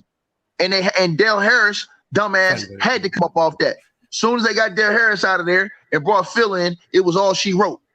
So y'all need to understand basketball and stop going off fake narratives, bro. The coach, and this is the thing, like a lot of people don't understand. Kobe could have definitely had a better start to his career if the coach didn't have an issue with starting him over, like, who was it? Nick Van Exel and Eddie Jones, right? Right, Ticket? Eddie Jones, an all-star. Yeah, so he would have, I mean, people talk about LeBron James and his start. I think Kobe Bryant, if he went to a situation like Cleveland Cavaliers, he could have came in Don't say it, Doug. averaging 20 points per game. He could have averaged 20 points per game. Oh, I thought you was finna say he would have had the same start as LeBron. I was finna say. Yes, he would have. Hold on. I'm gonna tell you. Hold on. I'm gonna tell you why he would have. 27 a year, bro. 2 and Listen, bro, that's nothing. Hold on, bro. Do you not know that Kobe? Hold on, young fella. Do you not know that Kobe Bryant was murdering all them dudes already as a high schooler that was in the NBA? Why the hell do you think Jerry West? Hold on. Why the hell do you think? Hold on, bro. Why do you think the great Jerry West traded an all-star center in his prime, a Hall of Fame center in his prime, and Vlade Divac to get a high schooler when that was an era where high schoolers weren't even trusted at that time? People thought he was hold on, bro. People thought he was crazy when he made that deal to go get Kobe Bryant and came up off Vlade. You know why? Because high schoolers were not coming in the league starting. To the dude who said KG started 60 games, yes, because he was on a sorry-ass T-Wolves team, and after he came in on the bench, then they eventually moved into the starting lineup because they sucked. But you wasn't coming into the league starting. Del Harris was supposed to do the same with Kobe, but it was harder because you had an all-star guard playing over Kobe. You had guys like Eddie Jones, Cedric Ceballos. You had dudes like Nick Van Exel on that team. No basketball before you come up in here talking, dog, or you will get chopped down easy. And Kevin Garnett only started 40 games in that season, averaged 10 points per game in that year. So he wasn't getting the burner. Thank you, dog. So cut it out. The same way LeBron James did. And let me cook you. Hold on. Let me cook you real quick. Man, first of all, here's what you don't know. When the year Kobe Bryant, first of all, Kobe Bryant, his scoring, he would have already passed the all-time scoring record if he didn't come in the league having to play with Shaq. When you come in the league having to play with a dude that's dominated Shaq, that's half of the good score right there. Hold on. Hold on. Let me ask you something, because remember he got hurt and he missed a lot of time after that. So it's I wasn't finished. I was getting ready to light his ass up. He didn't even know Kobe Bryant broke his hand. See, I was getting ready to light his ass up. I was getting ready to get going deep on this boy. But I'm gonna say this: if you would have gave Kobe his own team, he would have averaged 20 to 25 points, just like LeBron James. Kobe Bryant, if you didn't know, and then he would have been sitting at home after the 82 games. Just like LeBron, right? Just like LeBron the first 2 years, right? The first 2 years, what was Kobe doing in his prime? Time out. Ask you a question. Hold on, young fella. Hold on, young fella. Have no help, though, hold on, young fella. Hold on. You wouldn't have had no help. Hey, Dub, hold on, Dub. This boy easy work. So you said Kobe would have been sitting at home those first 2 years, right? That's what you said, right? You're a goddamn lie. Hold on. You're a goddamn lie. Hold on, young fella. You a goddamn lie, and I'm gonna tell you why. You know why you a goddamn lie? Because LeBron. Hold on. Do you know the team that would have drafted Kobe Bryant and if we would have played those minutes? Do you know what team that was? Hornets. No. Clippers. Was it Hornets or Clippers? No. Which team did Kobe Bryant go to work out for? Clippers. Celtics? Yes, the Boston Celtics. Hold on. The Boston Celtics. And let me the Boston Celtics. And let me say this to you, young fella. So what would have happened if Kobe? Hold on. What would have happened if Kobe Bryant would have went to the Boston Celtics? No, I ain't saying that. How about LeBron with Paul What was the team? Hold on, bro. You don't understand what I'm saying. The team that Kobe Bryant worked out for, the team that Kobe Bryant worked out for was the infamous Boston Celtics. Remember, he had the infamous jersey on. Tatum was wearing the Kobe Bryant greatness jersey. That was the team Kobe thought was targeting him. So if he would have went to the Celtics, right, as a rookie, he would have. Hold on. He would have. No, you're not hearing me, bro. We know that. Why you put him on another? Bro, you're not listening. You're not listening. Bro, listen, my man. That's what I'm saying. You put him in a great situation. Hold on, young fella. If you gonna step in the arena and talk basketball, know what you're talking about. The only reason why Kobe Bryant went to Charlotte is because Jerry West put it that way so Charlotte would draft him because they had an agreement to trade Vlade Divac for Kobe. Charlotte had no interest in taking Kobe, you dumb son of a bitch. Now shut your stupid ass up. Now, hold on. Like I said before, if Kobe Bryant would have went to the team he was supposed to go to, if Kobe Bryant would have went to the team he was supposed to go to, which is the Boston Celtics, Kobe Bryant would have been in the playoffs that first year. You know why? Because guess what? Guess what, Slim? Yeah. Oh, hold on. Watch this. And even if he didn't make the playoffs, he'd have did the same thing as LeBron did. No, he would not. Ticket, no, he ticket, would but you not. Come on. Hold on. Ticket, LeBron, hold on, my man. God Hold on, my man. damn. Hold LeBron on. James missed the playoffs his first 2 years. Let Gabe get this off. LeBron, hold on, Dub. LeBron missed the playoffs his first 2 years, so Kobe wouldn't have missed the playoffs too. No, I hear you, but listen, Gabe, what do you have to say? Gabe, I was just trying to say that, like, I understand Ticket what you're trying to say with putting him on Boston, but he didn't get drafted there. He got drafted to the Hornets. I didn't say that. You're not. I know hearing that. me. I heard. Listen No, to- listen. I heard you. I understand what you're trying to say. You have to listen to what I say, I've been listening to you the whole listen. time. But listen, I said that. Hold on, young fella. Hold on, because I've been listening to you the whole time. Just let me get what I gotta say off real quick. I understand what you're trying to say, but to make up something that didn't happen. No, you're not hearing me. Because he Kobe didn't. Bryant would have never. Hold on, Let him finish and then respond. Let me finish. No, you're not going to misrepresent what I said. The reason why I said that, listen and understand and comprehend. I got you, bro. Kobe Bryant would have never been drafted. He would have never went to Charlotte if Jerry West didn't tell Charlotte, look, I'm going to give you Vlade for Kobe. He'd have never went to Charlotte. They would have never drafted him. But it did happen. But if he went to Celtics with Paul Pierce, so time out. Let me ask you a question. Gabe, let me ask you a question. All right, go ahead. Which team do you think Kobe would have went to if Charlotte didn't have an agreement to trade Kobe with Jerry West? I don't know. That's what I'm saying. I don't know. Okay, time out. Let me help fill you in. This is where the Boston Celtics came in. Right. Because the Boston Celtics were supposed to be the team that drafted Kobe. You can Google this. So that's why I told him, I said, if Kobe Bryant would have went to the team he was supposed to go to, which wasn't the Hornets, because the Hornets did not want to keep Kobe, which meant he would have been going to the Celtics. That's what I said. But is he the same player over there? Is he the same player over there? You said what? Is he the same Kobe we know today over there on the Celtics? Yes, come on. I'm gonna tell you why. Every other player that came out that draft was animals with Kobe Bryant. Do you know who else was in that draft? Hold on. Gabe, don't you say nothing. I'm gonna test young boys now. I'm agreeing with you. Okay, so watch this. All them other dudes, and guess what? Kobe Bryant coming out of high school was damn near ranked over most of all those guys. And you had AI, all them dudes coming in that draft class. Those guys, they're not even the same high school graduating class. What are you talking about? No, you're not hearing me. I said Kobe was rated. No, you're not hearing me. That doesn't make sense, Ticket. They're in college. You're not hearing me, bro. As an NBA draft prospect, you dumb son of a bitch. When you declare for the draft, hold on. When you declare for the draft, hey, listen, when you declare for the draft, you become an NBA draft prospect. So you should have worded it the right way, because the way you sounded, bro, I didn't know you worded it the right way. You didn't listen correctly. Put him on the Cavs. Like LeBron. Okay, hold on. Okay, so hold on. Let's get it. So if you put, let's get it, dog.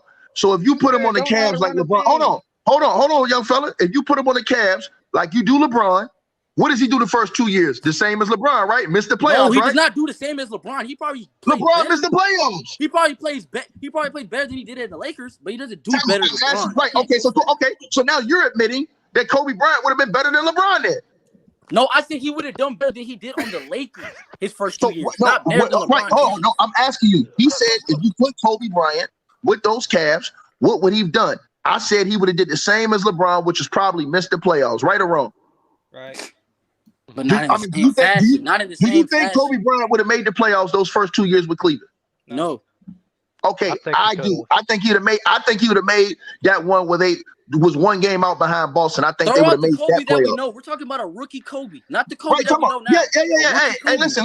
You're right. And I'm gonna tell you why I'm saying that. One that didn't have his punch as a jumper. Hold on, young fella. I'm saying that because I saw Carmelo Anthony go to the Western Conference, which was a tougher conference, and make the playoffs. They make the playoffs with a team that had the same record as LeBron James' Cavs when he got drafted. I saw a young Carmelo Anthony go do that too. Huh? It's a way better team over there in Denver than it is in Cleveland. That's not true. Bro, the Denver Nuggets had the same record as the Cavs had when LeBron got drafted. They didn't add just Melo. I'm not even gonna argue that one. Nah, Ticket. I got to be the middleman here, and I'm pretty sure I'm gonna double check right now, but I'm pretty sure they did add a lot of pieces like Marcus Camby. I think Andre Miller right there too. That was later on. Hold on. That was later on. But hold on. You acting like LeBron James didn't have pieces on that Cleveland team. LeBron James had 20 point scores on that team when he came in there. You always say this. He had nobody. He had nobody. Okay, so hold on. So was Ricky Davis? Hold on. Was Ricky? Hold on. Let me ask you a question. You said he had nobody, right? Was Ilgauskas an all-star the year before LeBron got drafted? Yes, he was an all-star. Okay. Okay. Hold on. Was Ricky Davis a 20-point per game scorer on that same team? I don't have to go look back at it. I wasn't even bro. So if you don't know basketball, don't talk. If you don't know basketball, I don't know talk. exactly how many points per game. Hold on. I just gave you an all-star big man. I just gave you an all-star big man that was in his prime when LeBron came to that team. Zydrunas Ilgauskas was the all-star big man in the Eastern Conference the year before LeBron got drafted. So when you said he went to no team, that's a lie. Look it up. They had scores on that team. They had him. They had old boy. They had I think Darius Miles was on that team. They had what you call that team, bro. They had a lot of young good talent. Talking about Cleveland? Mm-hmm. Yes. The year before LeBron got there, a lot of good talent. The first year LeBron James came, you tell me his roster was him, Ricky Davis, Zydrunas Ilgauskas. I think it was Darius Miles. Darius Miles was there too. Told you, bro. I know the squad, man. Ricky Davis wasn't there though when LeBron got there. Who? Ricky Davis wasn't there playing with LeBron. That's a goddamn lie. Tell him how much Ricky Davis averaged. Tell him how much Ricky Davis averaged that year with LeBron. It was no. Hold on. He averaged around 15 to 16. He was in Cleveland. No, he was in Cleveland 02-03 and 03-04. He wasn't in but he played with LeBron. Hold on. You can go. How long though? Hold on.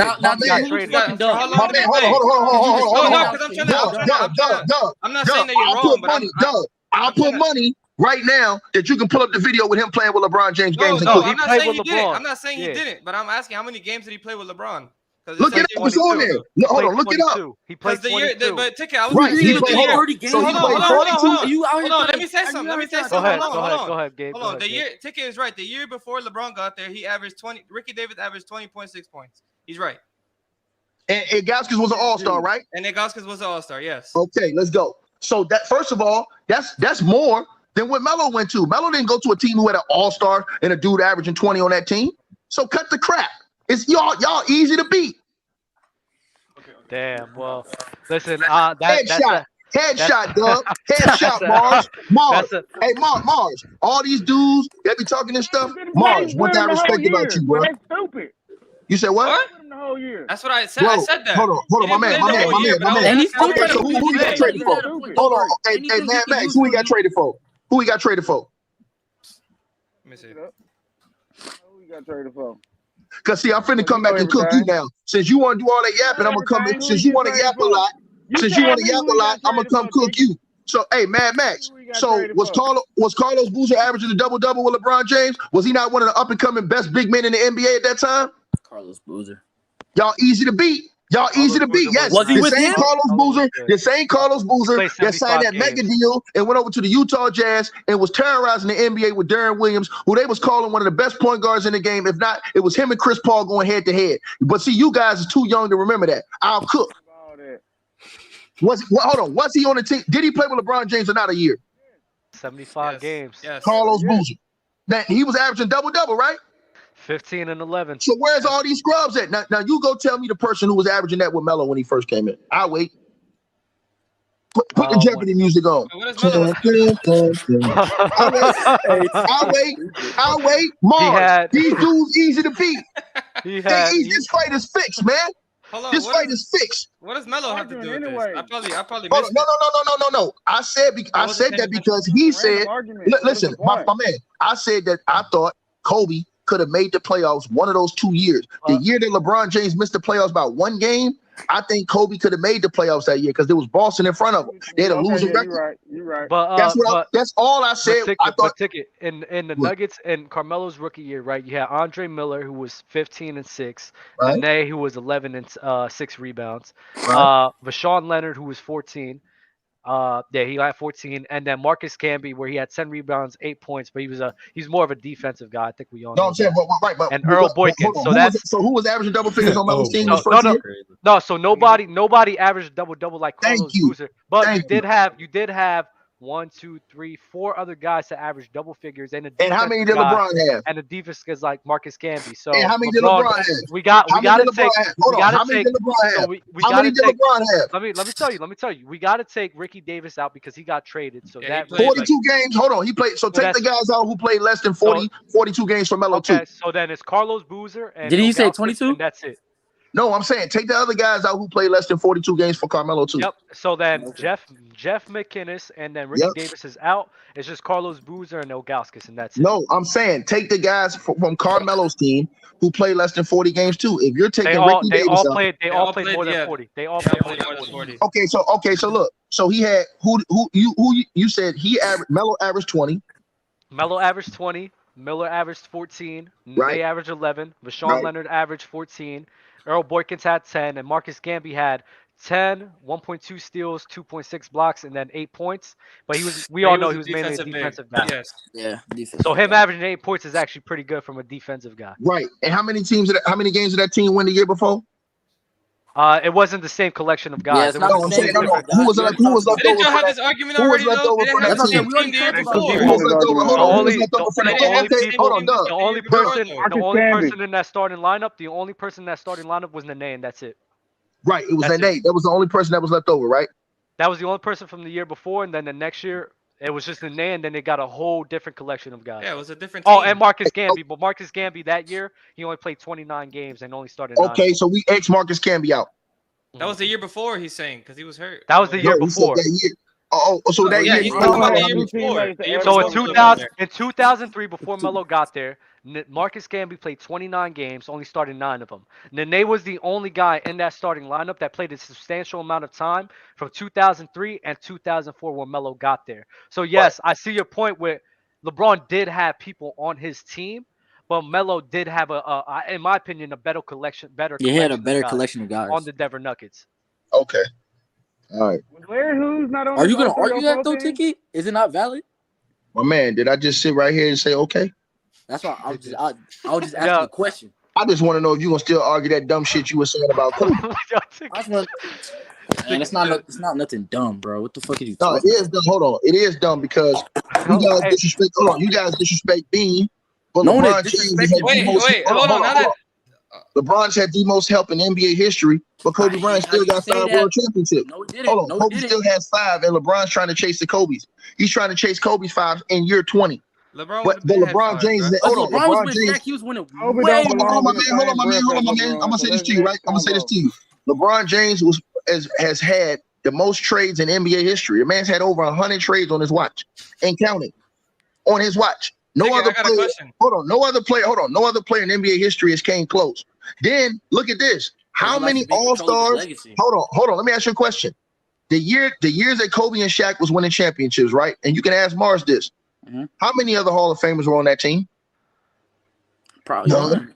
No. Okay. Now how many other All-Stars? Hold on. How many other All-Stars were on that team? None. Okay. So now you look at LeBron's team. LeBron don't play with damn near 25 All-Stars and damn near 15 Hall of Famers. 25 All-Stars is a big stretch. No, it's time out. No, it's not. Count them. Go to each year. Hold on. I can go to each year and name all the All-Stars he had on his team each year. Name them, please. Because 25. Don't say Mo Williams. Do not say Mo Williams. Do not say Mo Williams. Please. Literally. Mo Williams made the All-Star. I know. But that's what I'm saying. Don't hold on. say Mo Williams. Hold on. He was an All-Star, right? You're right, but do not say Mo Williams. Wait. Tell me. So you're not winning the championship. Let me ask you a question. Let me ask you a question. Are we counting the dudes? Are we only counting the dudes that made the All-Star team when LeBron James played with them? I mean, that makes sense though. Okay, no. Because sometimes you have a dude that's playing at a great level, but he may not make the All-Star team because your team is stacked, and somebody else in the conference may be leading their team at your same position, and they may get in because of that. That hasn't happened on LeBron's team though. And if you're gonna list those players, don't say 38-year-old Ray Allen, please. Do not say that. No, I'm not talking about Ray Allen. I'm not talking about Ray Allen. But you can say this. Look, LeBron has legitimately had him, AD, Russ. Wait, Bron's had him. Russ. Are you including LeBron in this? I said no. I said he, bro. I said he's had AD. No, who's him? No, I'm saying Russ, I'm him. LeBron. Hold on. AD, Russ. Then go back before that. Go back to the year before that. Okay. No, not the year before that. The year the session before that when he had when he was in Cleveland. Yeah, Kevin Love, D Wade. No, excuse me, Kyrie. I was gonna say. Then he had D Wade. Then he had D Wade. Chris Bosh. Please do not count. No, Miami. Then he had Jordan Shilgauskas. These are all dudes that played with him that was all stars. Yeah, Shilgauskas wasn't. Mo Williams. That's 6. Mo Williams. No, that's not 6. That's 7. That's 8. Mo Williams is 8. 8. Okay. Where did these numbers come from? Right? I don't know. You said what? I thought it was right. That's 7. Seven I thought it was 7. You said no. Russ, What are you talking about? No. What are you talking about? Russ, AD. Hold on. What 7 All Stars Kobe Bryant played with? Kobe Bryant. Hold on. Here's the All Stars Kobe played with. When he was playing, Pau Gasol, Shaquille O'Neal. But he had better teams around him. Better teams. That's a lie. Hold on. That's a lie, bro. Tell me. So we're not gonna talk about LeBron. Hold on. Kobe Bryant. Hold on. Kobe Bryant's role players. Kobe Bryant. Hold on, my man. Kobe had a good ass team. Derek Fisher. Hold on. Who you say was All Star? I'm not talking about. He wasn't saying. He wasn't calling them All Stars. No. Hey, hold on. Mad Max. Who you say was All Star? Who? Eddie Jones. Eddie Jones. I was He gonna wasn't say All that. Star with Kobe. You said Shaq had Eddie Jones and Nick Van Exel who were all stars, but Kobe was on that team, so he was. No. I'm talking about when Kobe Bryant. I'm talking about when Kobe Bryant. I'm talking about when Kobe Bryant was the man. He didn't, bro. Kobe Bryant. Well, that's a smaller sample size than when LeBron was the man. LeBron was the man his whole career. Kobe was the man for about 7 years. When LeBron James was the man, when LeBron was the man, Ilgauskas and Mo Williams were all stars, and from then on, all the other dudes was all stars. He was the man. LeBron was the man his whole career. Kobe no, wasn't. So I'm talking. I'm not saying that. No, Mars. I'm not saying you're saying. I'm not talking about in his first. I'm not talking about in his first couple of years. I'm talking about when LeBron James started his prime. After he went to the NBA Finals. After he went to the finals, we talking about all those guys after he went to the finals the first time. That's when I said that's when he became the man. 07 onwards. Say what? All right. So from 2007 onwards. Nah, 2000 onwards. No. No, for LeBron. What's the year LeBron went to the finals? LeBron went to the finals in 05, right? He went in 07. He went in 07. And he went in 07. Ilgauskas All-Star days were longer. So right. So from 07 on, you can count all those All-Stars legitimately with LeBron James. So and with Kobe from 2000 on, you can legitimately count it with Kobe. Or you can go from 99 on. It don't matter to me. Do you count Dwight as an All-Star? And Steve Nash? Hold on. Yeah, but Dwight, hold on. You gotta remember when Dwight got traded over there, Dwight only played, I think he got hurt. He was hurt. He got hurt. He had a back injury. He was hurt like damn near the whole year. Yeah. Yeah, he had a back injury. And then Steve Nash wasn't an All-Star no more. He's an old dude. He was. I'm just saying that is something you would bring up though, TK. If I didn't bring it up. Time out. I didn't bring it up. I just hold on, my man. I didn't hold on, young fella. I didn't bring it up. I just said you can use all the main guys. Who was Kobe's coach? Who was time out? Who was LeBron's coach? Hold on. Watch this. Hold on. Doesn't matter. Hold on. Watch this. Watch this right here. Does it matter? Does it matter? That Eric Spoelstra. Hold on. Does it matter that Eastbourne showed you? Does it matter? Eastbourne showed you can get back to the finals without LeBron James. Does it matter? Hold on, let me finish. I'm not talking about Eric Spoelstra. Let me hold on. No. What do you mean? Not talking about Eastbourne? He coached LeBron. I'm talking about in Cleveland. No, he acknowledges. He acknowledges. I'm acknowledging Eric Spoelstra as an amazing. Okay, but Mike Brown wasn't as good as a coach back then that he is now. I hate that. That's what I'm saying. What? You said hold on. How can you say that? Hold on. How can you hold on, my man? How can you say that? How can you say that when he won 2 NBA championships? How can you say he wasn't a good coach when he won 2 chips? See, this is what y'all want to do, right? Every time LeBron loses, y'all want to say the coaches suck. But when he wins, you don't want to give him credit either. Can't do that. Can't have it. You can't have your cake and eat it too in that situation. That's true. Because I definitely give Tyronn Lue his credit. I give it coaches. No, I ain't saying you. I'm talking to him. I'm talking. No, I'm saying when you say y'all, please don't include me because I give the coach the props. I'm talking about him. I'm talking about old boy. What you say? I said I gave T. Lue his props in 2016. I gave. So then, what are we talking? Hold on. What are we talking about? Frank Vogel won a championship with LeBron. You know what else? Hold on. You know what else he did without LeBron? Hold on. You know what else Frank Vogel did without LeBron? He almost beat LeBron James with a super team and went to the NBA Finals. Didn't you call the Pacers sorry though? No, hold on. No, I said he almost beat LeBron James who had a super team and almost took his team to the NBA Almost Finals. only counts in horseshoes and hand grenades. No, well, he got to the Eastern Conference. Hold on. He got to the Eastern Conference Finals. He got to the Eastern Conference Finals without LeBron James. Fact or fiction? Who did? Frank Vogel? Frank Vogel. He did. You're right. Vogel was a good coach. So hold on. So let's keep going. Hold on. Who got to the Western Conference Finals without LeBron James? Ty Lue's a good coach too. Let's keep going. Okay, so time out. So all these dudes are good coaches, right? All right, I'm asking who was his coach? Well, no one, his like first stay no in one. I didn't Cleveland? bring up the coaches, so don't take that for mine. No, I'm talking to dude. I'm only talking to dude who brought up the coaches. Right, I'm asking you to compare Kobe's coach to LeBron's coach. Okay, well, let me ask you this question. Hold on, let me ask you this question. Watch this. Let's do that. Okay, if it matters, let's do this. Right? Watch this right here. Let's see what your knowledge is. Right, my man. What were the Chicago Bulls before the year before Phil Jackson took over? Michael Jordan. Losers, first round exits. That's a lie. That's a goddamn lie. Hold on. Doug. See, this boy don't know basketball. Doug. He don't know basketball. The Chicago Bulls were in the Eastern Conference Finals, one game away from the NBA Finals. How many times? How many times? How many times? Oh, man. Hey, hold on, man. How many times did they do that? Back-to-back years. My man. Without they were advancing. Hold on. Bro, that team was one advancing. year, and then it was that team was advancing every year. That team was going from the first to the second to the Eastern Conference Finals. Phil Jackson was the assistant coach. He wasn't even the head coach. Phil Jackson was coaching in Puerto Rico. I know that. Right. So now let's get it right. Michael Jordan was mad because they didn't let Doug Collins finish the job. They didn't let Doug finish the job. Hey, either way, I'm gonna be honest with y'all. They may not have won. They may not have won 6, but they definitely would have won that next one with Doug Collins because Scottie Pippen coming back. The only reason, hold on, watch. I'm gonna test your knowledge. They could have won in 9 years. I'm gonna test your knowledge to the dude, dark skinned dude like Young Dirt. I'm gonna test your knowledge, right? Watch this right here, dog. Watch this right here, bro. Watch this. Watch it. I'm telling you. Watch this. Watch this, my brother. So let me ask you a question, right? That's good. All right. So we all acknowledge that Doug Collins had gotten to the Eastern Conference Finals one game away. My man, what happened in that game 7 that stopped Michael Jordan from going to the finals that year before Phil took over? Don't nobody help him. I couldn't even tell y'all. See that right now. Okay, so if you don't know, time out. This is my whole point to everybody watching these videos. If you don't know the history of basketball, you cannot speak on the game. I'm gonna tell you what happened. The only reason, hold on. I'm gonna tell you what happened. Hold on, I'm gonna tell you what happened because you need to hold on. You need to. Hey, Mad Max, don't help him, homie. Don't help him, homie. Mad Max, don't help him, homie. Don't help him, homie. Don't bet. He don't want to be saved.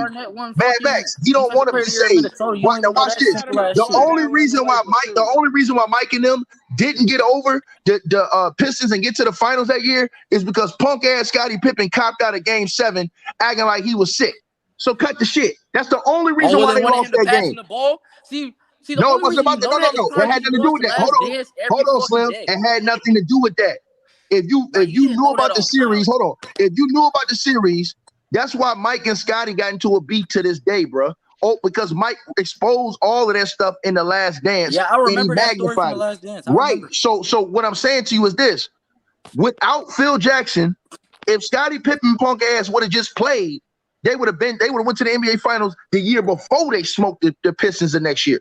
Because remember, the next year they came back, they smoked the Pistons. They had already went to game 7 with the Pistons. The Pistons were dead meat. They lost that game. Go back and watch that game because of Scottie Pippen bullshit. So you gotta understand. Nobody talks about like the triangle system wasn't even Phil Jackson's system. It was facts. It was Tex Winners. What Tex Winners or Gale Sayre? Tex Winners. Tex Winners. Yeah. I know that. I can talk basketball. Yeah, it was the assistant coach. I'm telling my man. Just what I'm saying to my man. When he say, hold on, when you say that type of stuff, bro. Yes, I think Phil Jackson is the great. I think he's a legendary. That's true. But my man, when we look at other players, we don't say all the time, oh, well, Tim Duncan won those chips just because of Pop. Because look at Pop now. What the hell has Pop done since he lost those players? He hasn't had a caliber players. Right. So Talk about. Right. So how great is a coach without players? So let's look at Phil Jackson. Hold on. Let's look at Phil Jackson right after they traded Shaq. What did the Lakers look like for 3 years or 2 years? Dog shit.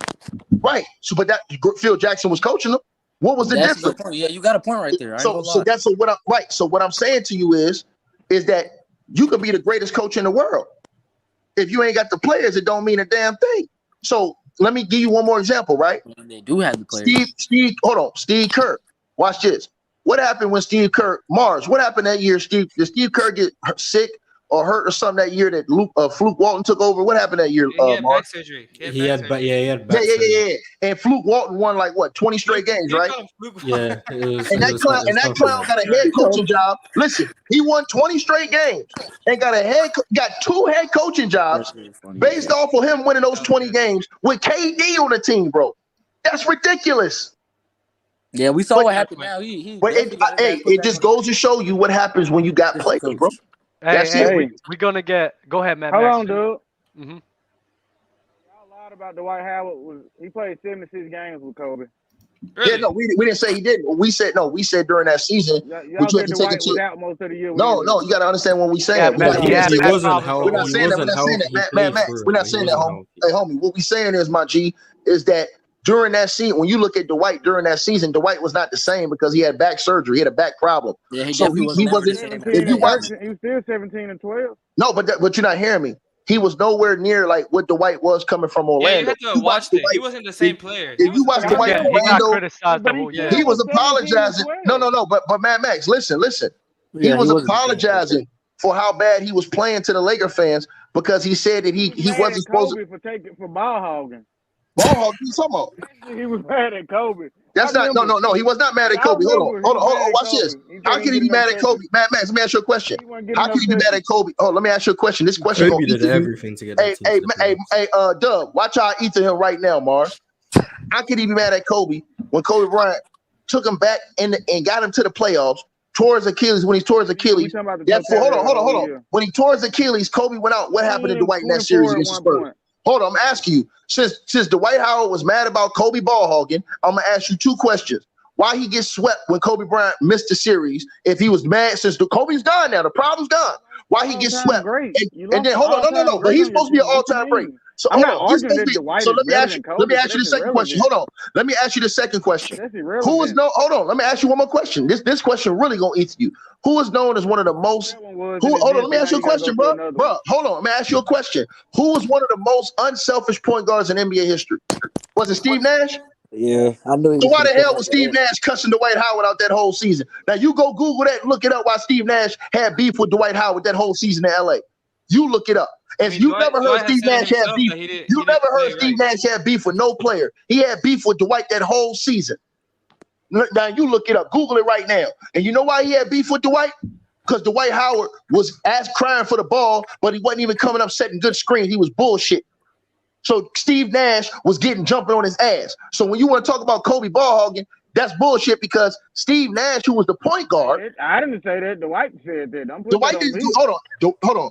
Dwight said that he went to the Houston Rockets and then cried about James Harden. So cut it out, bro. Hey, I'm gonna get a new collection of guests though, bro. Appreciate you guys for being here, bro.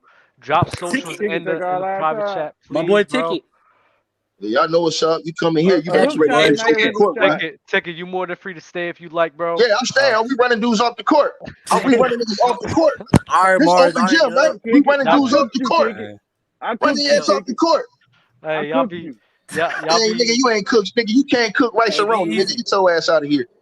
Hey, remember, I'm not gonna bring you guys up here unless y'all cameras is ready, bro. So remember that, all right? Ticket was up here preaching. Man, what's good, dog? Man, Ticket was killing up here preaching. We gotta run these dudes off the court talking this nonsense. Run them off the court with this Kobe disrespect is crazy. Man, the Kobe disrespect is crazy, bro. It is crazy. Hey, y'all need to bring Chill in this bitch. Hey, y'all need to get Chill up in here. It would be a bad episode for Chill if he was in here. Chill don't want that smoke. Chill came in here. Chill be talking this ignorance.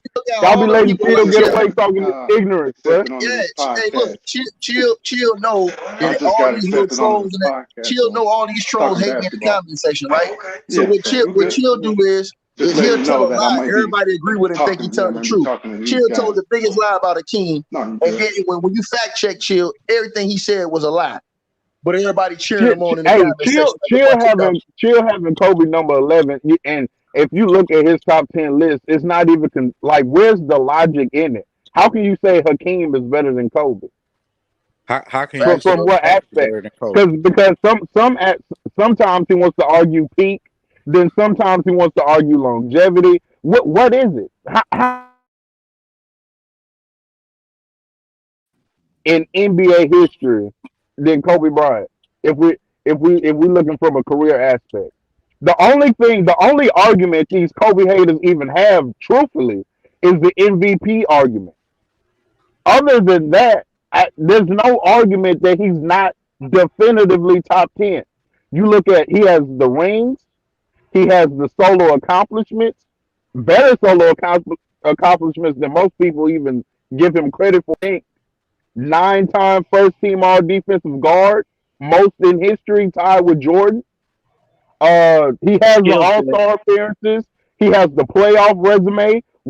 How in God's name is he not a top 10 NBA player? And for some reason, people act as if Kobe doesn't have longevity, which is weird to me. The dude before LeBron, you could have argued Kobe has, outside of LeBron and Kareem, them two players, you can argue that his reign as a great player is longer than anybody else's. It's 13. If you want to include 2000, yes or no, but if you include 2000, that's like 13 or 14 seasons of him playing at a high caliber all NBA level.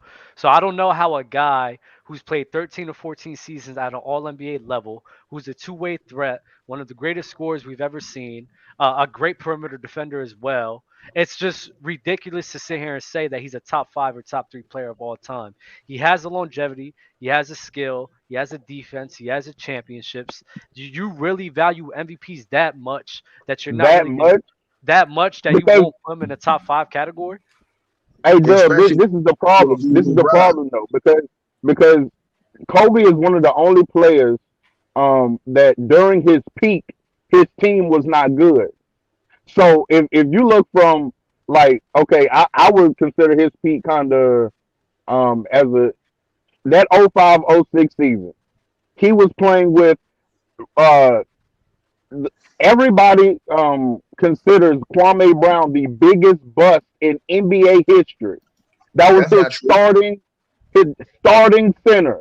He also that year played with Smush Parker as his starting point guard, and still took the Phoenix that year was the projected NBA champion that year in that 05-06 season, and he took them 7 games in the playoffs. He dropped 50 in game 6. Let me address one thing you said.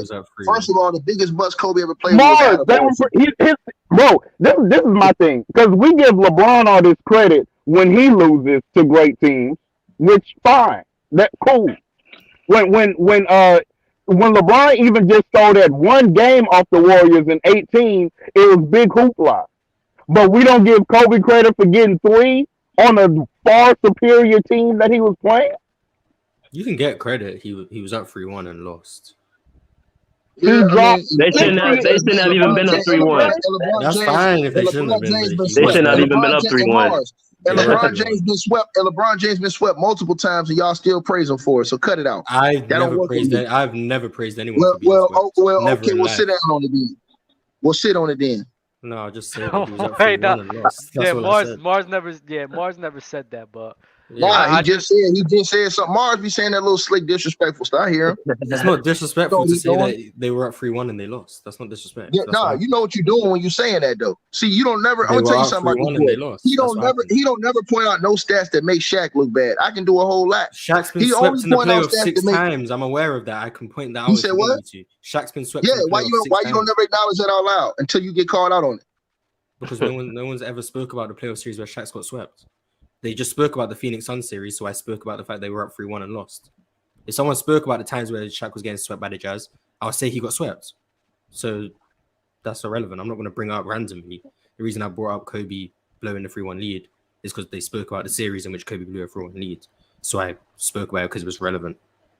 If something's relevant, I'll talk about it. Hey, make sure you also keep it relevant that Steph Curry out here getting his ass whooped this year, and he can't carry a team that he won a championship with last year. I wonder what's going on, Mars.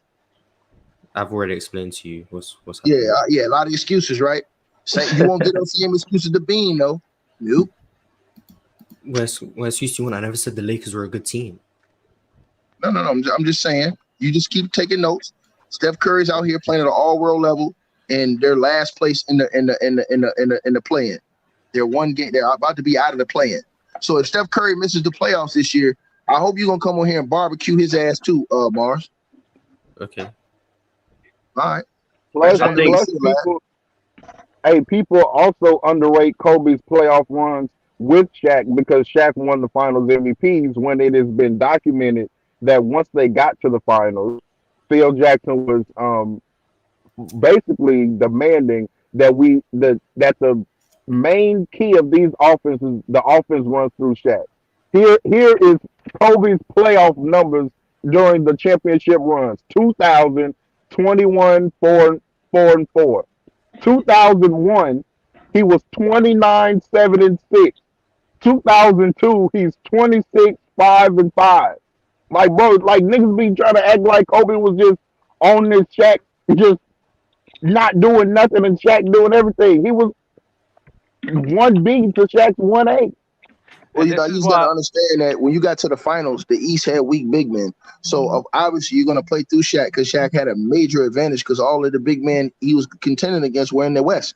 So once he came out the West, their championship was playing Sacramento in the Western Conference Finals, playing Portland in the West. That was their championship. San Antonio. The NBA Finals was child's play. Yeah. Go look at Kobe's numbers in those Western Conference Finals against San Antonio. Yeah, we know. I said it on the show on the panel. When you look at the Western Conference, I think 2000. I can't. There's not a valid argument to say that Kobe was even like 1B to Shaquille O'Neal. I think he was 2. But in 2001 and 2002, the rounds in the Western Conference, Kobe outscored him, and in my opinion, outplayed him for 4 out of the 2 series in those 2 years. So to sit here and I agree with Ticket. There was a mismatch that was obvious, and Phil Jackson was like, you know what, we're going to play through Shaquille O'Neal. And this is why I say there's always a bit of winning bias, because people see Shaquille O'Neal, what he did in the finals. It was amazing. It was dominant. He fucking played crazy. But they sit here and kind of overrate that to sit here and say that, oh, he was just doing all of this and just forget about Kobe and what he did in the road leading up to that. And I just don't think that's the right way of looking at things at all. I think 2010. I think after 2010, that's when Kobe passed Shaq, when he got that 5th ring. Because what Kobe did, leading them to a 3-peat, people overrate that Laker team. Because Pau Gasol wasn't doing shit in Memphis until he came to the Lakers. Kobe elevated Pau Gasol to be that all-star center. To this day, Pau Gasol gives Kobe Bryant credit for elevating his career. So people want to yell Pau Gasol about Gasol, but he wasn't even a top 3 power forward at the time. It was Tim Duncan, Kevin Garnett, and Dirk Nowitzki.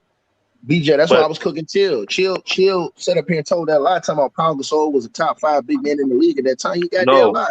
It was. I mean, Amar. If you sit up here and say with a straight face that Amar Stoudemire wasn't better than Pau Gasol at the time, you need to be slapped. You need to be slapped and then pissed on. Period. I'm not gonna lie. I think there's a good. I'm not gonna hold you to.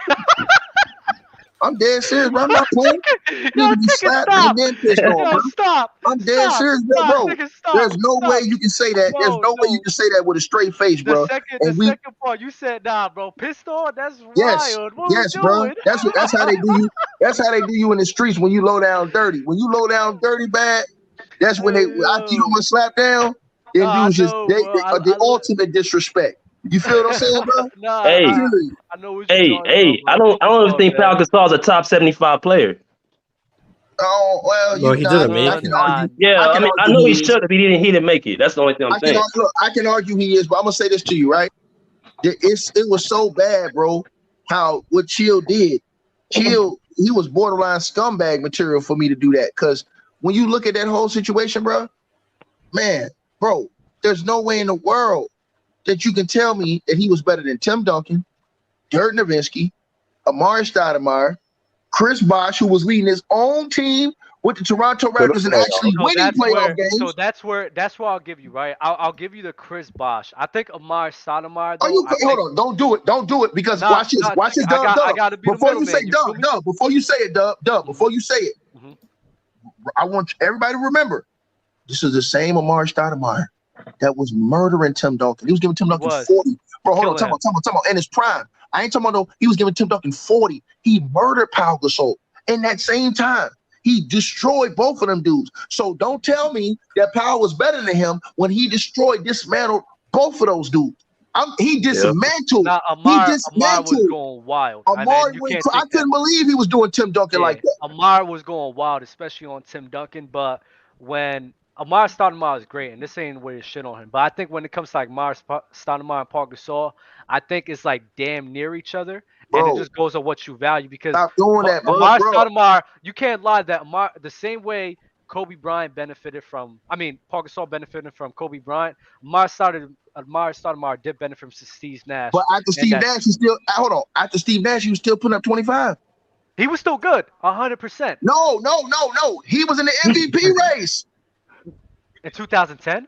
Yes, he was averaging 25. Yeah, he was in the MVP race for real. Yes. He was. That's the year. Hold on. That's the year that ESPN Chill is sitting up there talking about. And Pau Gasol wasn't no MVP race. He was riding Kobe coattails that whole season. I don't know about right. I think people forget. Kobe was averaging 30. Kobe was averaging 30. Pau was averaging 18. Remember, Pau never averaged 20 with Kobe. Wait, how long was Amar starting in that MVP race? Bro, he was in the MVP race for most of that season. And remember, I think that was the season he punched the at the end and got hurt.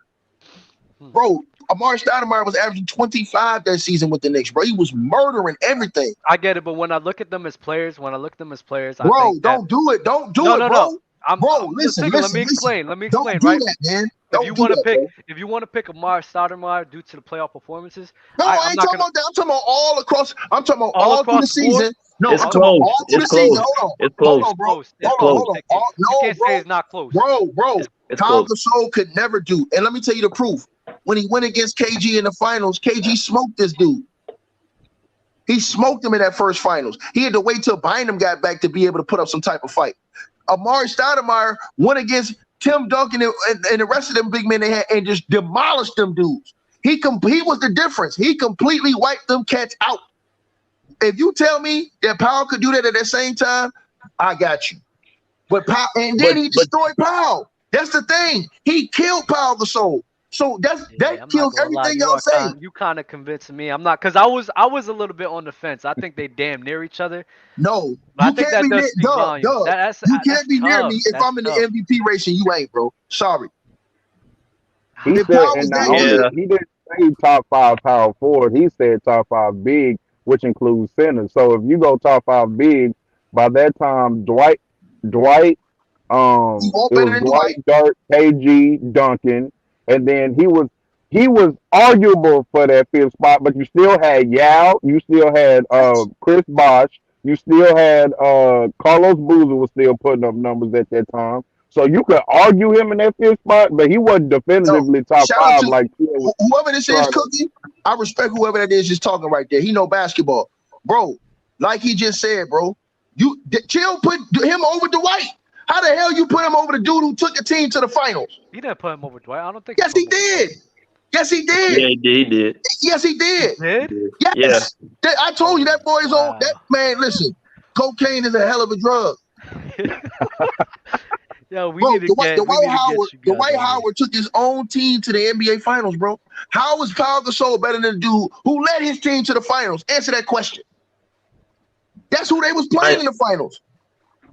I think we gotta give Kobe credit too. When he took down that Boston Celtics team, they had 4 Hall of Famers. That right there gets swept under the rug, and Kobe don't get enough credit for that. Nah, 100%. Coming back, losing to those guys, 100%. I'm gonna read this super chat real quick. Kobe would have more MVPs, but Colorado happened, and the media and the most NBA took Shaq's side. So people simply didn't like him, so they didn't vote for him. Shout out to 89 J Stubbs. Bro, everybody in the comment section running y'all mouth about power forward. I can still give you 5 power forwards that was better than him. Kevin Garnett, Dirk Nowitzki, Chris Bosh, Amari Stoudemire, and was all better than him. So cut the crap. Y'all easy to beat. Kevin Garnett, y'all easy to beat. Does anybody else up here have any player that's better than Kobe Bryant? Yeah, I got Kobe top 3. Yeah, I think it's Mike, Kareem, and Kobe. That's how I got it. Yeah, that's mine too. I can't put Kareem over Kobe. Bro, I know you're a joke, Dub. You're a joke, man. Dub. You disrespect the history of the game of basketball. Dub. When I don't air attacks, right? When I don't air attacks, right? You shouldn't do Dub. I'm gonna be honest with you. That's what really pissed me off about you and Mars. Mars be nodding his head and acting like he don't be agreeing. Look at him. He'll do that little dumb shit, right? But this fool be sitting up here when y'all say stupid shit, he'll be nodding his head like he's in agreement, like he's a part of the jumping, right? And then when I come back and catch his ass on the solo, that motherfucker. I have Kareem at number 2, just like Ticket, but apparently I'm part. Yeah, he does have Kareem number 2. And the main thing about Kareem Abdul-Jabbar, that reason why I don't hold him in such high regards as everybody else. You talking about not being in winning situations and this, not leading your team. Kareem Abdul-Jabbar led his team. He went in Milwaukee and won. He led his team and won. He won with Oscar Robertson, who was he the Finals MVP? He won with Oscar Robertson. Was he the Finals MVP? Wait, let me finish. Was he the Finals MVP? You said he didn't lead his team? I did say he led his team. I did say his. No. He said no. He said Kareem didn't lead his team. I said, did he win in Milwaukee? No. That's not. I said for the majority of his career in the 70s, he won with Oscar Robertson, who was a top 5, top 10 player in the league at that time, right? Then every year after that, he didn't win anything. There was 2 years he didn't make the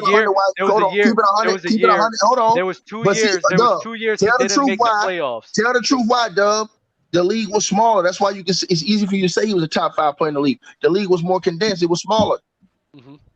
So now when you had a bigger crop of players, it wouldn't have been easy for you to say that. 100%. So that goes to a testament. That goes actually to my point even further. No, it doesn't. That means the league had a lot better. Hold on. I'm going to say this to you right now. The league had a lot better what? Watch this. I'm going to say this to you right now. Think about this, y'all. How many teams the NBA got in it right now? 30, right? Mm-hmm. All right, watch this, y'all. If you took 6 teams away from the league, cut off the fat, all these bums on the bench, what is the league going to do? It's going to get stronger because you're going to have your better players in the league. So if the league was to cut down to about 16 teams, now the league is going to be stronger because all these bums, like freaking Toscano that you hate. Yeah, Guantas, that hot stinking garbage, bro. Them dudes wouldn't even be in the league. So I get your point with that, but that means that my team will get better as well. That means my team is a super team as well. There's no bums on my team, so it's an even playing field. It's the same thing as the bubble. People try to knock LeBron James for being in the bubble and winning a ring in the bubble, but everybody fell under that same category and everybody had the same advantage. So that point doesn't really move me like that. That actually speaks to my point on why Kobe Bryant is better, because with the league being so spread out in talent, him having to play with some bums, him doing, in my opinion, a lot more with a lesser supporting cast, goes to my point and why I think he's just a better player than Kareem Abdul-Jabbar. Man, listen, if you want to have the longevity argument, I'm not gonna argue with you on that. I'm just argue with you on you saying Kareem a fraud, bro. Ain't no fraud, bro. Ain't no fraud. I'm not gonna lie, Ticket. I over exaggerate with some of my choice of words. Yeah, I just think you can't say you're a fraud. He was the best player. He's the best. He's the greatest player to ever play college basketball, bro. Kareem was great. Kareem was great, and I'll never take that away from him. But I think a lot of the times people overrate Kareem Abdul-Jabbar mainly because of accolades that he has. But I think guys like Hakeem. He had the most unstoppable move in NBA history, bro. Nobody can stop the scout, and nobody can really do it. That's hey, bro. Listen, bro. Listen, even if you go time out. Listen, even if you know how to do scout hook today, you'd be unstoppable. I'm gonna tell you why. You cannot block a person who uses a sky hook correctly. You can't block that shot. Even if you push them off the block, the sky hook is the one shot in the NBA that can't be blocked when you use it correctly. Yes, when you use it correctly, sure. But Ticket, I'm not gonna lie, Ticket. I get you with that point. So you telling me that all those years, no team could take him away from the sky hook. No team could double and triple him and get him out of hitting that sky hook. No, he was hitting it over everybody, bro. I'm not gonna lie, Ticket. The competition in the 70s wasn't all that. He was a 7'2" guy. You think it wasn't all that? You think? No. He was a 7'2", 7'3" guy who faced in the smallest era of basketball in the 70s. Dub, you think it was all that? Because we playing in the era of dudes who don't want to play at all. You think it was a watered down era, bro? Bro, I think this era is bullshit. I think this era is garbage. I think this era got a bunch of Draymond Greens, dudes who think they can play basketball. And I'm so glad Chris Broussard cooked that bum because he was right. You would have got destroyed by Zoe Morning. You'd have got destroyed by Pat Ewing. You'd have got destroyed by Tim Duncan. You'd have got destroyed by David Robinson. You'd have got destroyed by Hakeem Olajuwon. I'm not going to lie. He would have. Sit up here running your mouth. I'm not gonna lie, Mars. Draymond definitely couldn't handle those guys one-on-one. Come on, bro. Draymond's a joke. Man. No way. Running his mouth. And then look. And then let's do this. Let's just talk about this. Is why I always cook Mars on that. Let's talk about just enforcers. He was nowhere near the real enforcers. Do you know what Dale Davis, Antonio Davis, Ben Wallace, Xavier McDaniel? Do you know what all them dudes would have did to Draymond? Charles Oakley. Bro, they'd have pulled Draymond's pants up to crack his ass. I'll draw the line took his doo-doo drawers and stuff him down his throat, and he would have did nothing but went home and started crying, saying, "Mom, you know what they did? They put my drawers down my face, Mom. Charles Oakley put my doo-doo drawers in my face, Mom. They wrong. Oh, they did you like that, Draymond? I'm going to go down there and talk to him. As soon as you go down to the gym, you're going to hear something you don't want to hear from them enforcers because they ain't playing. So cut the crap, man. Super chat from Kane Marco. Nobody predicted LA to get the ring when the Gasol deal first happened. That's actually a great point. Exactly. That's facts, man. They didn't get the ring when the trade first happened. They lost. They got to the bro. They got to the finals in the first year, and they were. I'm pretty sure they were the number 1 seed at the time the trade happened. That's how great Kobe was, though. He elevated that team. Kobe was great. He needed one piece. He needed one piece to complete the puzzle.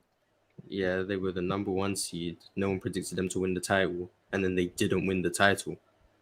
Remember, they didn't have Trevor Ariza and Andrew Bottom in the finals. That's fine. Yeah, that is true. That is true, Mars. I never said they wasn't true. I'm just saying they met expectations. Bynum got hurt, didn't play, and Trevor Ariza, he was hurt and wasn't right. That's fact. And if you had Bynum, the Lakers probably win that series because that series was determined on the post. And they overwhelmed Pau Gasol because they had nobody else that could help control KG and Perkins down there who they was throwing to beat up Pau Gasol. So and that series still wins 6 games. Yeah. So what if Perkins played Game 7 in 2010? No, they still lose. Perkins ain't really giving you no difference. That game was predicated on. But Rashid, hold on. Rashid gave you more that game than what Perkins gave you the whole series. Rashid came in Game 7. Rashid came in Game 7 killing. The problem wasn't offense. The problem on that whole game was Rashid came killing on both ends. In Game 7, Rasheed Wallace played the best game of the end of his stretch of his career in that game, bro. He played great. He gave you what Perkins could ever dream to give you, and Rasheed sucked that up and gave it to him in that game. Rasheed balled his ass off in that game. I thought we was gonna lose the way Rasheed was playing in that game. You're a Celtics fan? No, I said I thought the Lakers were gonna lose the way Rasheed was playing. You're a Lakers fan. No, yeah, I'm a Lakers fan. I thought we was gonna lose the way Rasheed was playing because Rasheed came out killing. When I seen Rasheed in the block going to work early in that game, I said, "Oh shit, this old motherfucker in here killing." And I'm talking about he was going to work. But the Lakers had a good game. But if Kendrick Perkins was playing, the rebound, man, Perk wasn't gonna do nothing but get you 2 points. He was gonna get you 2 points, 5 fouls, and what? Come on, 7 man. rebounds, probably like 7 rebounds, 6 rebounds. Yeah, Kendrick Perkins, that was a difference maker in 08 because man, cut it out, bro. He already had win 7. Game 7 in LA, he ain't making no difference like that, bro. Yeah, finding what difference maker. Not so would you rather have Rasheed out there playing minutes or Kendrick Perkins, Mars? Why can't they both play minutes? Huh? Why can't they both play minutes? Like why am no, I having because Kendrick Perkins would have played around 20. He'd have played the majority of the minutes. Okay, I'm not. There's no problem. So I'm saying, who would you rather have playing the majority of minutes in that game, Rasheed or Perk? I'm taking Kendrick Perkins rebound. Man, kill yourself, boy. Okay. Wrong with you. Hey, we're gonna get another string of guests on, bro. Appreciate you guys for joining up, bro. Y'all be easy. Drop socials in the chat, please. And y'all be easy, man. If your cameras aren't on, I'm not bringing you up, man. I'm not doing it. Guys up here. What's good, fellas? What's good with y'all? I gotta wait. Let me read the super chat. Kareem got eaten up by Moses Malone twice, though. Most underrated player ever. Moses Malone was nice for his time. You gotta give him his respect as well. No, he wasn't. You said no? No. Hold on, you said Moses wasn't nice? Boy, you better, hey man, see, you really underrated. He said underrated. He said underrated. He said underrated. Oh, okay. I'm about to say, bro. Underrated, yeah. If you said that, bro, I'm about to say you, man. I know cats from Petersburg. They'll come piss on you right now. No, but Ticket, chill, please, chill. Straight up. Yeah. Leave you in the alley stinking. Leave you in the alley stinking down there on Whip Street. What's wrong with that boy, man? Chill. But Mars, why did you say that is not? I mean, I'm just not a big fan of Moses' game. I don't know what to say. But you like Draymond Green, man. You a sucker, boy. But I'm not putting Draymond Green in top 20 of all time. No, but I'm saying, what about Moses' game you don't like? Moses controlled the board. Yeah, he was a great rebounder. He ran the floor. He finished it. He actually finished in transition. Mm-hmm. And he can finish under the basket. Yeah, I'm not a fan of weak passes that you're an offensive centerpiece and your main asset is rebounding. Like I'm not a fan of that type of game, me personally. So what you He don't like Zion neither. Hey, Ticket. Yeah, I don't like Zion. No. Leaf, I seen you had a lot of smoke in the chat. What's good, fellas? How's everybody? Good. Leaf, I didn't have no smoke. I didn't have no smoke in the chat at all. Hey, I just wanted to get my props out the Ticket, man. Ticket been cooking the whole show. Appreciate that, homie. Yeah, the Kobe disrespect is getting out of hand, bro. I don't understand people's perception about Kobe Bryant, and the thing I find very disrespectful is that for some reason people think that people overrate him because of the death, and I think that's just completely disrespectful because I don't think that's the case. Nah, that's kind of crazy because of the death is crazy. That's well, they didn't like Kobe because Kobe, most of his career, he wasn't like LeBron. He wasn't friendly to the media and stuff. He wasn't a media friendly guy. That's what it was. Yep. In the Colorado situation. Yeah. The Colorado situation, bro, did lack of MVPs. Yo, come on, you got to think about this, bro. Kobe got 1 MVP, Shaq got 1 MVP, Steve Nash got 2, bro. I don't like that camera right there. I don't like it. Right. I really don't. That's crazy to me. That's way out of pocket. I mean, LeBron ain't always friendly to the media. That's also y'all. Oh, now he not. Y'all are overstating. Now he not, but he used to know. He used to be the media's best friend back then. I mean, you gotta, and then think half of the media is signed. Hold on, half the media is signed and cool with him. If you look at TV, they signed the Clutch Sports. Half them dudes are his friends and ex-players. Yeah, I can go down the list of them. Mm-hmm. Go ahead. So if you look at the whole media, if you just scope the whole media, he bought Teletubby, Brian Windhorst in the game from high school. Mm-hmm. Richard Jefferson is his boy. Big fella. Kendrick Perkins is his boy. All these dudes he played with, dudes he was down with, right? Chris Broussard is the #1 LeBron James jockstrap sniffer. That's been his boy. Don't forget about JJ Redick. Right. Yeah, Nick Wright. JJ Redick. I told you, yes, bro. You can go to I don't watch the all these dudes are good friends with LeBron, bro. We can go down the whole. They all cool with LeBron. How's that make him LeBron. his boy? He played basketball with him. What are y'all talking about? What are you talking about? Richard Jefferson played with LeBron, so that makes him automatically his boy. But you can't be biased. No. They cool. No, they haven't. Hold on, time out. LeBron James said, "Hey, Richard, you my boy." He said, "You can cuss. They ain't gonna fire you. You my boy." He said that on ESPN when Richard Jefferson was like, "Yo, I don't want to cuss because I don't want to cuss about this Mike documentary." LeBron was like, "Man, say." He said, "Man, say what you want to say. You my boy. ESPN can't fire you. You my boy." That's what LeBron James said. Look it up. That's It's on what YouTube. LeBron James said. Yeah, sure. And what did RJ say about that documentary? No, he was like, "Yo, go ahead and drop that shit now." He's like, "I don't want to cuss, man." And Bron was like, "Man, cuss, man." He said, "You my friend. ESPN ain't gonna fire you." Yeah, I remember that. I remember that. LeBron James. See, so you just said because he's teammates, he wasn't his friend. LeBron James said he was his friend. But nah, getting back to the Kobe shit. But it's like I said before, my top 5 is like who I've seen, bro. So Kobe is definitely in my top 5 for sure. Like it's no ifs, ands, or buts about it. At worst, I just don't. At worst, I probably got Kareem like 2 or 3. If that, bro, but I didn't put the old heads in my top 5, and that's not me disrespecting them, but at the same time, it's like I gotta go off of what I seen, bro. YouTube only give you a sample size, bro, of the old heads, so I don't even bother with it. You know what I'm saying? Like For me, if you watch some of the things Magic was doing back then, guys nowadays still can't do that. Like the passes, you're right. Yeah, that shit was crazy. Like they talk like, oh man, these dudes nowadays can't do. Man, do you know the shit Magic was pulling off back in the days, bro? Facts. Bro, that is the truth. You can go back and look at the shit that Pistol Pete was doing. You can go look at the shit even Jay Kidd was doing back in the day. These dudes ain't even doing that these days, bro. The shit White Chocolate Jay Williams was doing in the game, these cats ain't doing in this era, bro. That's an absolute fact. That's an absolute fact. Hey, Jay Will was pulling out trickery in the game when he was out there. I was like, yeah, he was doing this shit in the game. You don't even see cats able to pull that type of shit off nowadays. Shout out to Jay Will, man. Because I know he was on y'all channel before, man. Shout out to Jay Will. Hey, me personally, man, like I just don't. I don't see how you can have Shaq better than. I can't say you can have Shaq over Kobe just off of just production alone and the teams that Kobe was on. Like Shaq, man. The only thing I give Shaq, like for you to be that big, only thing I give Shaq over Kobe. My bad. The only thing I give Shaq over Kobe, bro, is peak. That's it. That's the only thing I give over him. Everything else belongs to Kobe. You can't give him peak over Kobe. Bro, why not? Kobe's peak was longer. Fuck all that peak. Man, fuck all that peak shit. I ain't. Bro, Shaq's peak was like all that peak stuff, man. I'm talking about for Shaq. For people like, oh, you the most dominant. Like for you to be the most. I mean, he is the most dominant guy. You only got 3 defensive all teams. Like you got. I mean, but.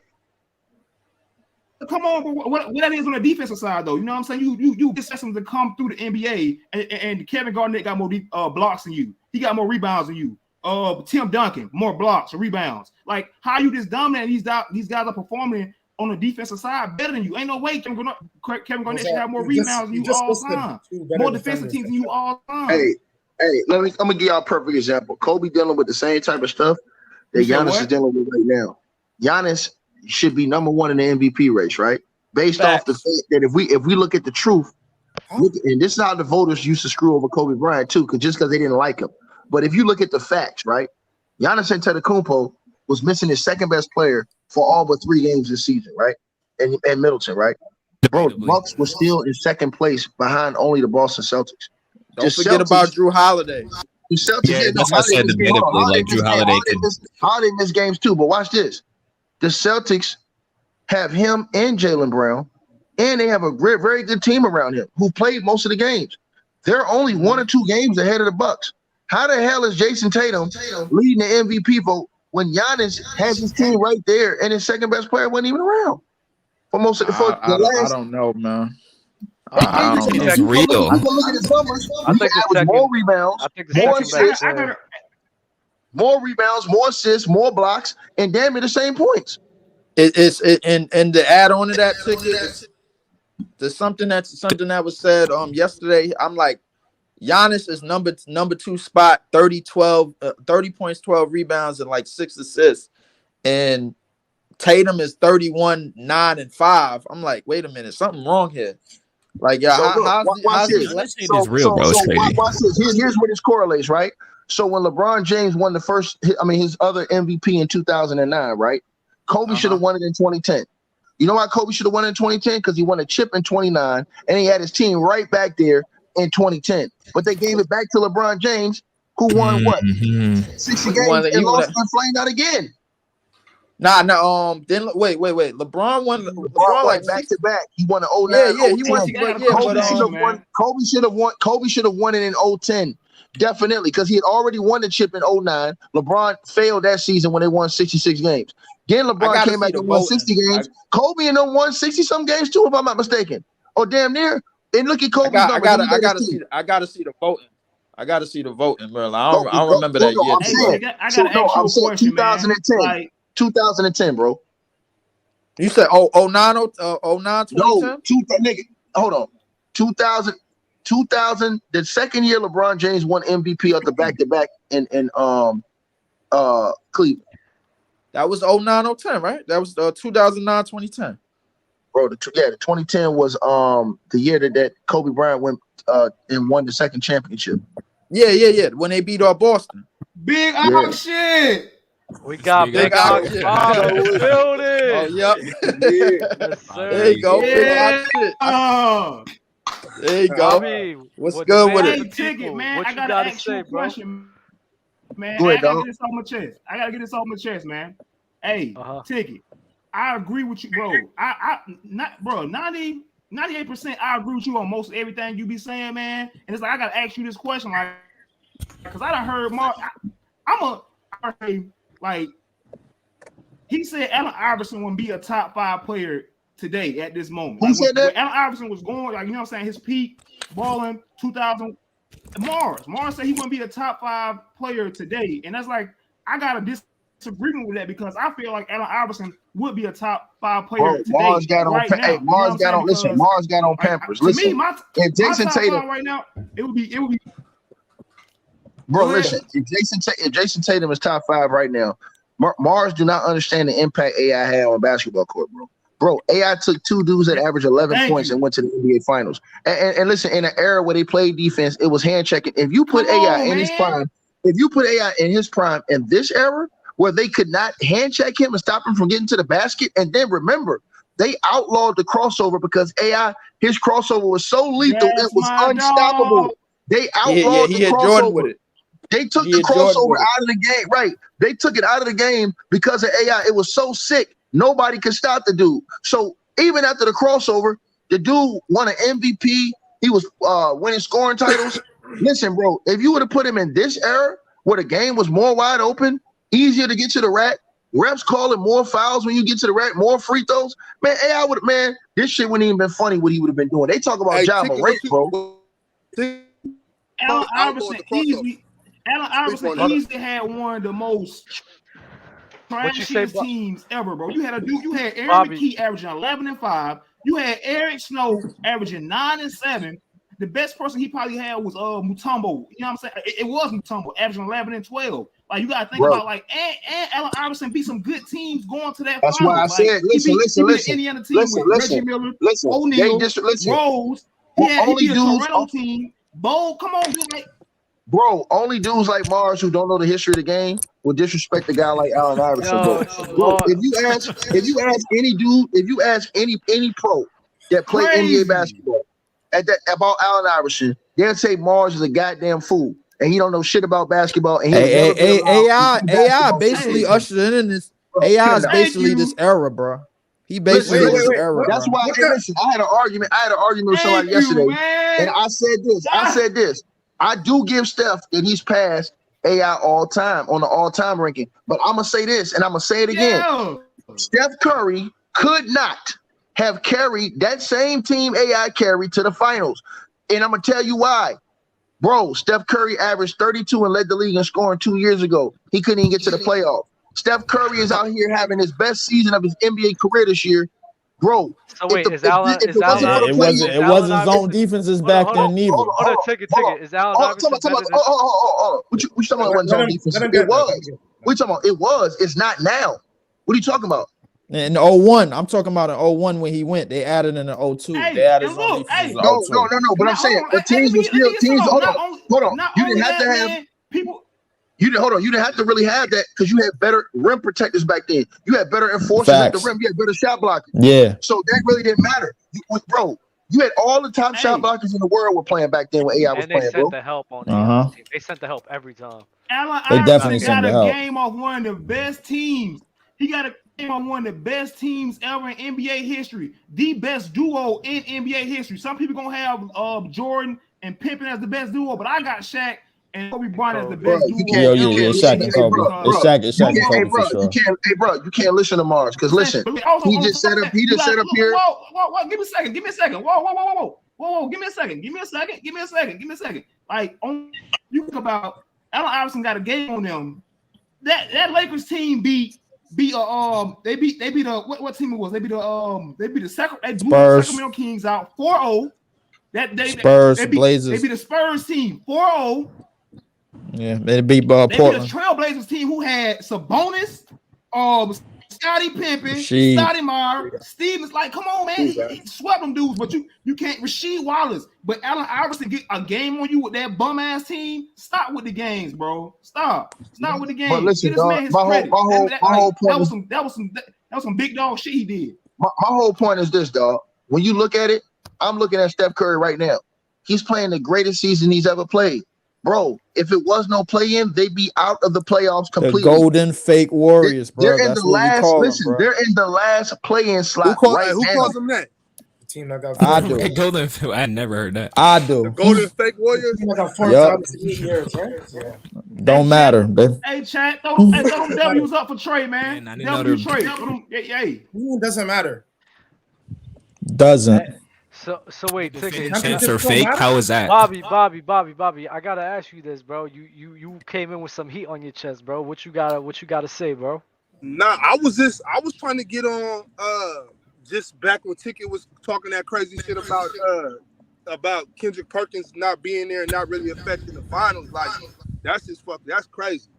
Well, hold on. Well, can you say? Well, do you think that Andrew Bynum would have affected that first final? I'm thinking Rasheed I'm Wallace. talking about Andrew Bynum. I'm talking about Kendrick Perkins. No. I'm asking a question. I'm saying no. I'm answering your question with a question. I'm saying so in the first final, when Perk didn't play, do you think? I mean, excuse me, when Bynum didn't play, do you think Bynum would have had an effect in that finals?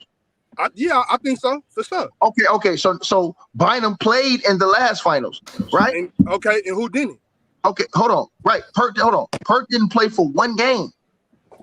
And that it don't matter. That game, that all they needed was that one game. Y'all acting like Kendrick Perkins a Hall of Famer or something, bro. You don't got to be a Hall of Famer to have an impact on the game, Tiki. You don't have to be a Hall of Famer. Kendrick Perkins, I'm gonna say this to you, dog. Kendrick Perkins was not winning that game for them in that series for them, bro. Kobe Bryant was not losing. Hold on, Kobe Bryant and the Lakers were not losing Game 7 at home. But you just said yourself that you were shook. No, I said because of Rasheed. Hold on, I said because of Rasheed Wallace. Because of what Rasheed was doing. No. I'm saying Rasheed was a better option. No way they was going to win. No. I said Rasheed. Bro, I said Rasheed was a better option.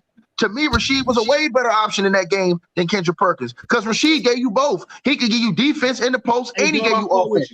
I would never rebuttal that Rasheed wasn't a big impact. I think a lot of people are asleep on Rasheed's impact. But for you to say that Kendrick Perkins not being there wasn't major for the Celtics, bro, I think that's borderline. All right, so why didn't the next year when Kendrick Perkins there, they got the hell beat out of them? What about the year before that when they got their ass whooped when Kendrick Perkins was there? And okay, so let me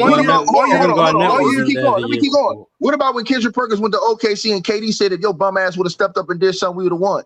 But you talk 6 years later. 1 year, don't that 1 year don't prove no points. See, that's the shit I be talking about. You went to 2009 when KG wasn't there, and then you went to 2016. Your little punk ass be cheerleading, Mars. See, that's why I be coming to cook. See, Dub, that's the shit I be telling you, Mars. Slick shit he be doing right there.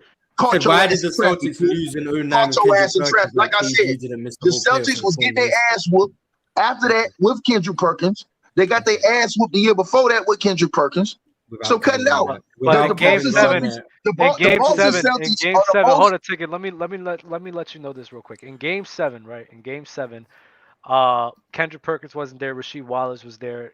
Rasheed had 11 points, and when we're talking about the rebounds that the Lakers had, they rebounded the fuck out of them. It was 53 to 40. Paul Gasol had 18. Kobe had 15. How many rebounds? What was the score? How many rebounds was for that series? I mean, hold on. Watch this. What was the score? Watch this right here, Doug.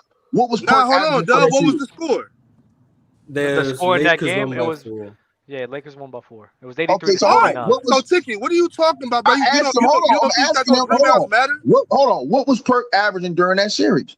You don't think those rebounds matter? Said, hold on, bro. He said they got killed on the boards. Watch this. I'm finna cook you because I can show you other games in that series where Paul Gasol had big double-digit rebounds and big numbers. And Perk played. Perk only had 6. How many rebounds? 6 and 6. Right. 6 and 6. Right. So hold on. So they still got out. Now watch this. Hold on. Watch this. Hey, hold on, Doug. In Game 5, what did Paul Gasol have on Kendrick Perkins in Game 5? Talking about rebounds? No, yeah. Points and rebounds. What do you have in Game 5? 12 and 12.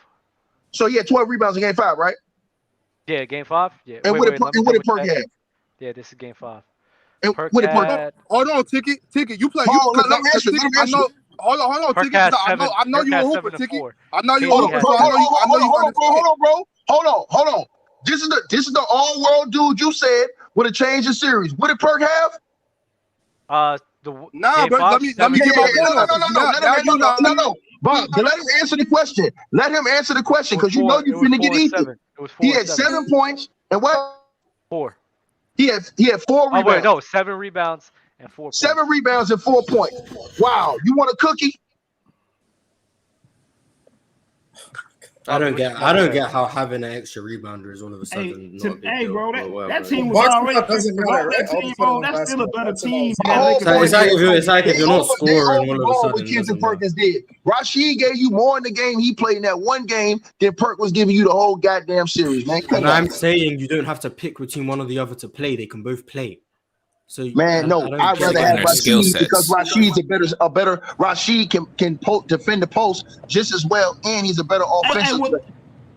Okay, and I'm saying you have Kendrick Perkins there for rebounding. Hey, was Poe on that same team? What's the old buddy name? You keep talking about a dude that putting up Draymond Green rebounds. Get the hell out of here, bro. Okay.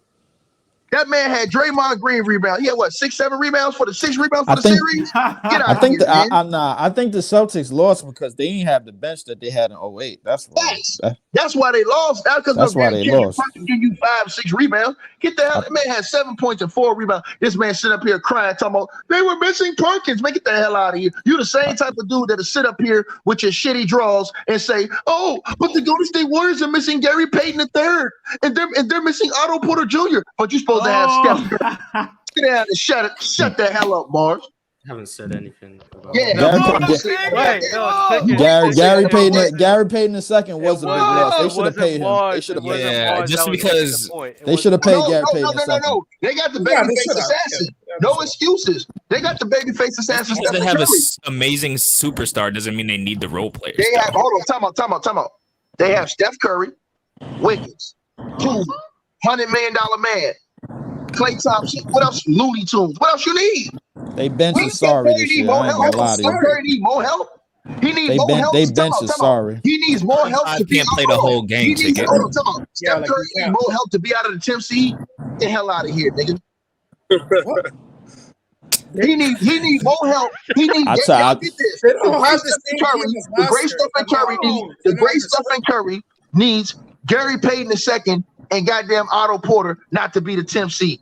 I told everybody the Warriors was going. I told everybody the Warriors was going. I told everybody the Warriors was going to be trash this year. Meantime, Giannis Antetokounmpo was missing his second best player. That motherfucker was second place in the league. Man, y'all niggas kill yourself. I told everybody the Warriors. I told everybody the Warriors was going to be garbage this year. Niggas easy to beat. I told him. Man, the Warriors have had a good bench ever since Sean Livingston, man. They ain't never had they've always had. They ain't have a good bench. They ain't have a good bench. Hold on, Spirit. You said you thought this was about the viewers. Yeah, it's open court. Bring your ass in here and get your ass ran off the court, sucker. Period. That's how we do. I told people the Warriors we dub. Shout out to Dub. No pun intended. We dub motherfuckers. Then you know what happens? You get the hell up off the sticks, nigga. Sorry, is the season over? We're in December, right? I thought, is the season over? The way y'all talking? It just about, bro. It's just about over. Do you see this team making a miraculous turnaround? Y'all, hold on. If y'all are saying right now that they need Gary Payton and they need those two guys ain't coming. So no one said no one. I literally no one. He's just making up narratives that no one has said. I'm asking you, do you see a miraculous turnaround with this team, Mars? I don't. I see them being better than the 10th seed. Yeah, they're gonna make the playoffs and they're gonna make some noise. They got Steph Curry. They got action. They got Steph Curry. I just find it ironic that somehow the Lakers are gonna go to the finals. Hey, they won the chip last year. But the Warriors, my man. I got a question for everybody. The Lakers. Why didn't they have action the year before that when Steph Curry led the league in scoring? They didn't make the playoffs. Because they were the 8th seed and lost 2 playing games. I don't want to hear no excuses, man. No excuses. I told you why. You asked why. What do you want me to do? How do you answer a why without an excuse? Say that Man, look, listen. LeBron. Say that Steph Curry didn't get it done. Steph and LeBron. Say he got his ass handed to him by John Moran. Just say it. Steph and LeBron is getting. So now Steph and LeBron is getting old, man. Like I'm telling you. I said they lost the two playing games. Ja Morant didn't beat him that year. Or was that LeBron James who hit a shot from Beijing that beat him? The Lakers and the Grizzlies both beat the Warriors. Right. So Ja Morant handed him his ass. Nah, but they've been to 5 finals though, bro. That's wear and tear. Ja Morant beat him in Golden State, sent his ass home. That's wear and tear. That's wear and tear right there. Okay. Well, yeah, I said they lost. So like that go like every team got a 5-year window to do something, bro. Like, and I think they 5-year window is passed. The championship last year. That's not true. That last year. The Chicago Bulls had an 8. The Chicago Bulls had an 8-10-year window. That's the only exception. That's the only exception. Them the Lakers. Them the Lakers. No. Hold up. Them the Lakers. Them the 80s Lakers and the 60s Celtics, bro. But usually, bro, at like anything after them, every team got everything after the Bulls in the 90s. Every team got like a 5-year window to go. Well, the Lakers could have had a bigger window if Shaq didn't get moved. What was stopping? Hold on. Let me ask you a question. What was stopping the Lakers from getting back to the finals again? Shaq was lazy. Shaq was lazy.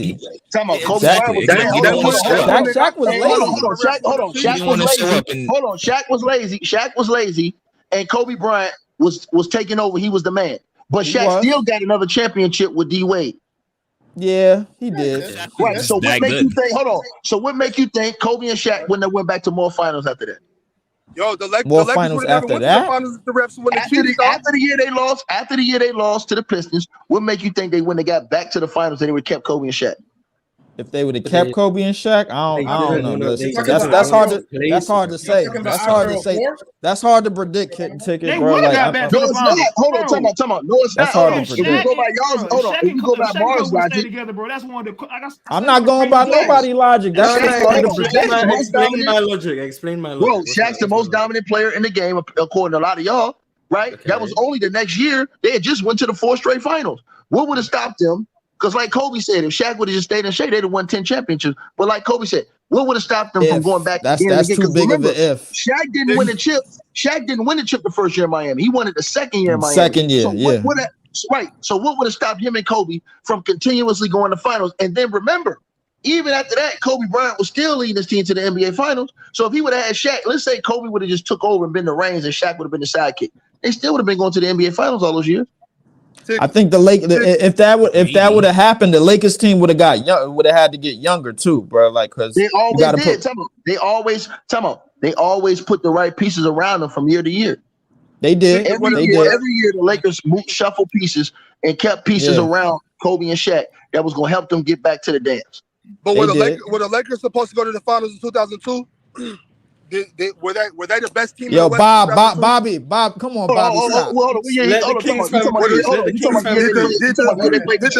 make the finals?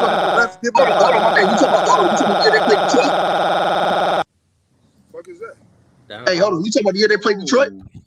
Nah, 2002. 2002. They played the Kings. Hold on, the year they played the Kings? 2002. When the refs. Hey, bro, listen. If ifs and buts was candy and nuts, we all have a Merry Christmas. All right, bro. Making up Shaq staying with Kobe is Hold on, bro. So I'm gonna say this to you, right? Don't do that. Don't do that when it suits you. Don't do that when it suits you. The point is, they got back to the finals, bro. That's the point. Don't do that when it suits you. They got back to the finals. Yeah, all right, but don't do that shit when it suits you. Hold on, let me say this to you. The refs, hold on, time out. I'm gonna address what you said. Address that, please. The NBA, hold on. The NBA refs have notoriously been horrible over the years in the finals or in the playoffs. They did that bullshit to the Phoenix Suns when they played when Amari was killing Tim Duncan. So who's responsible for the Lakers dynasty? Is it Shaq, is it Kobe, or is it the refs? No. It's Shaq and Kobe, obviously. Bro, nobody listen. Every championship, when you play pro ball, we always say this. You need skills and you need a little bit of luck. And you need great coaching. You need the skills, a little bit of luck, and great coaching to win championships. Huh? Cheating ain't luck. And that Kings is underrated. Every team, hold on. Well, you can't tell me, hold on. You can't tell me one team that won a championship in NBA history that didn't have a little bit of luck along the way. You can't tell me that. Nah, I'm not saying look. I'm talking about blatant cheating. Well, I mean, I can show you other series. Hold on, I can show you other series. Hold on, I can show you other series with blatant cheating, like when D Wade got 1,000 foul call on him in the series against the Mavs. Cheating. Nah, Ticket, don't do that. That wasn't cheating. Man, cut it out, man. Nah, that wasn't cheating, Ticket. Cut it out, bro. That was cheating, man. That was horrendous. Fouls. He drawed the fouls. That was horrendous. I was just about to say that. Duh, it's a video on YouTube where they chopped up all those fouls they call on D-Wade. Bro, that shit wasn't no fouls, bro. Go look at that video. Dub, go look at that video. What you say earlier? What you say earlier about nuts and everybody would have something for Christmas? No, I'm saying to you, no, I'm answering.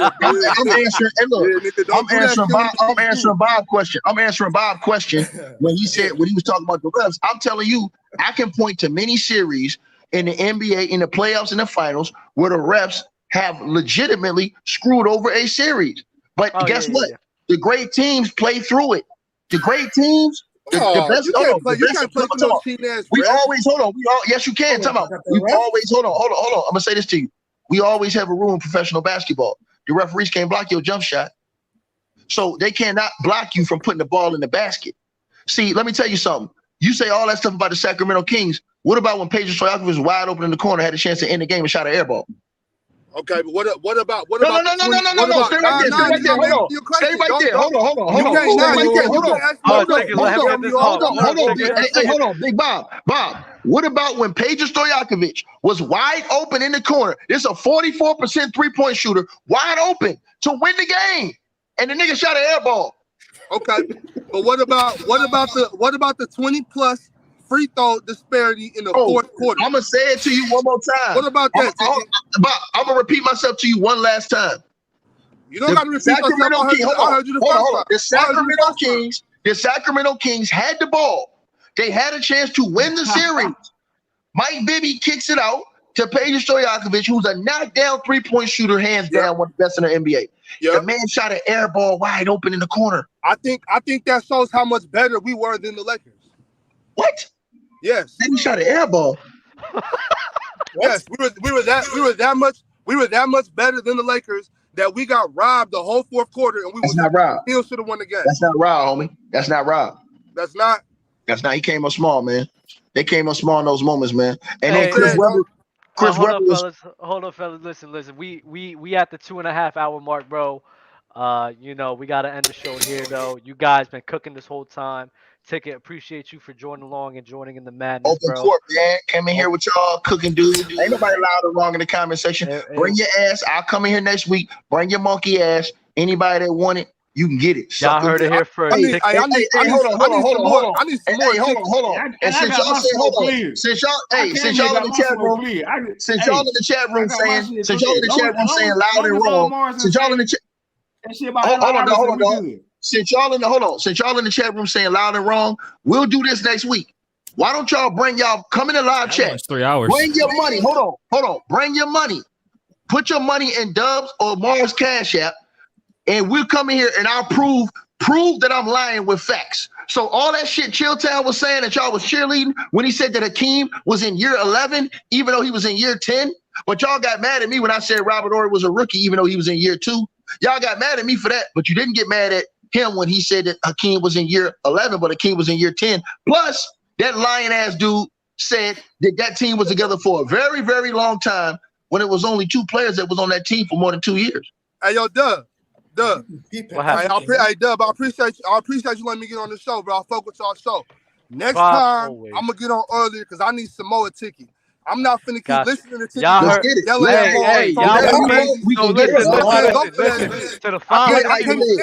on, fellas. Get it how you live. Hey, big Bob, get it how you live, no doubt. Hey, it's all love. For the 500 people in here, what we will do, since Ticket wants to bring this out here, y'all will have 1v1s with Ticket for the bread next week. Bobby and Ticket will kick it off, and then everybody else, if y'all want a 1v1 ticket for the bread, pull up. Next week, 5 o'clock Eastern time, pull up. Ticket, bring your chicken, no excuses. Y'all be easy. Listen, y'all enjoy y'all night. My man, I'm here all the time. Mars, you think DeMar DeRozan was a top 5 small forward? Do you think DeMar Rosen was a top 5 small forward when he was in the MVP race? No. You think he was a top 5 small forward at that time in MVP Now see that. Hold on. See the delusion you just said. You asked him when DeMar DeRozan. Hold on. Watch this. He was an MVP candidate. He was like second in the MVP race, and you asked him at that time, do he think that he was playing like a top? Or he was a top 5 small forward in the league? He had to have been if he was at the top of the MVP race at that time. We'll leave it there. We'll leave it there. What I'm saying. We'll leave it there. That's my. We'll leave it there. Y'all be easy. Name 5 small forwards. Come on, man. 5 forwards better than who? Bring your ass back here next week. We'll talk. Next week, bro. Y'all be easy, man. When he was in the MVP race,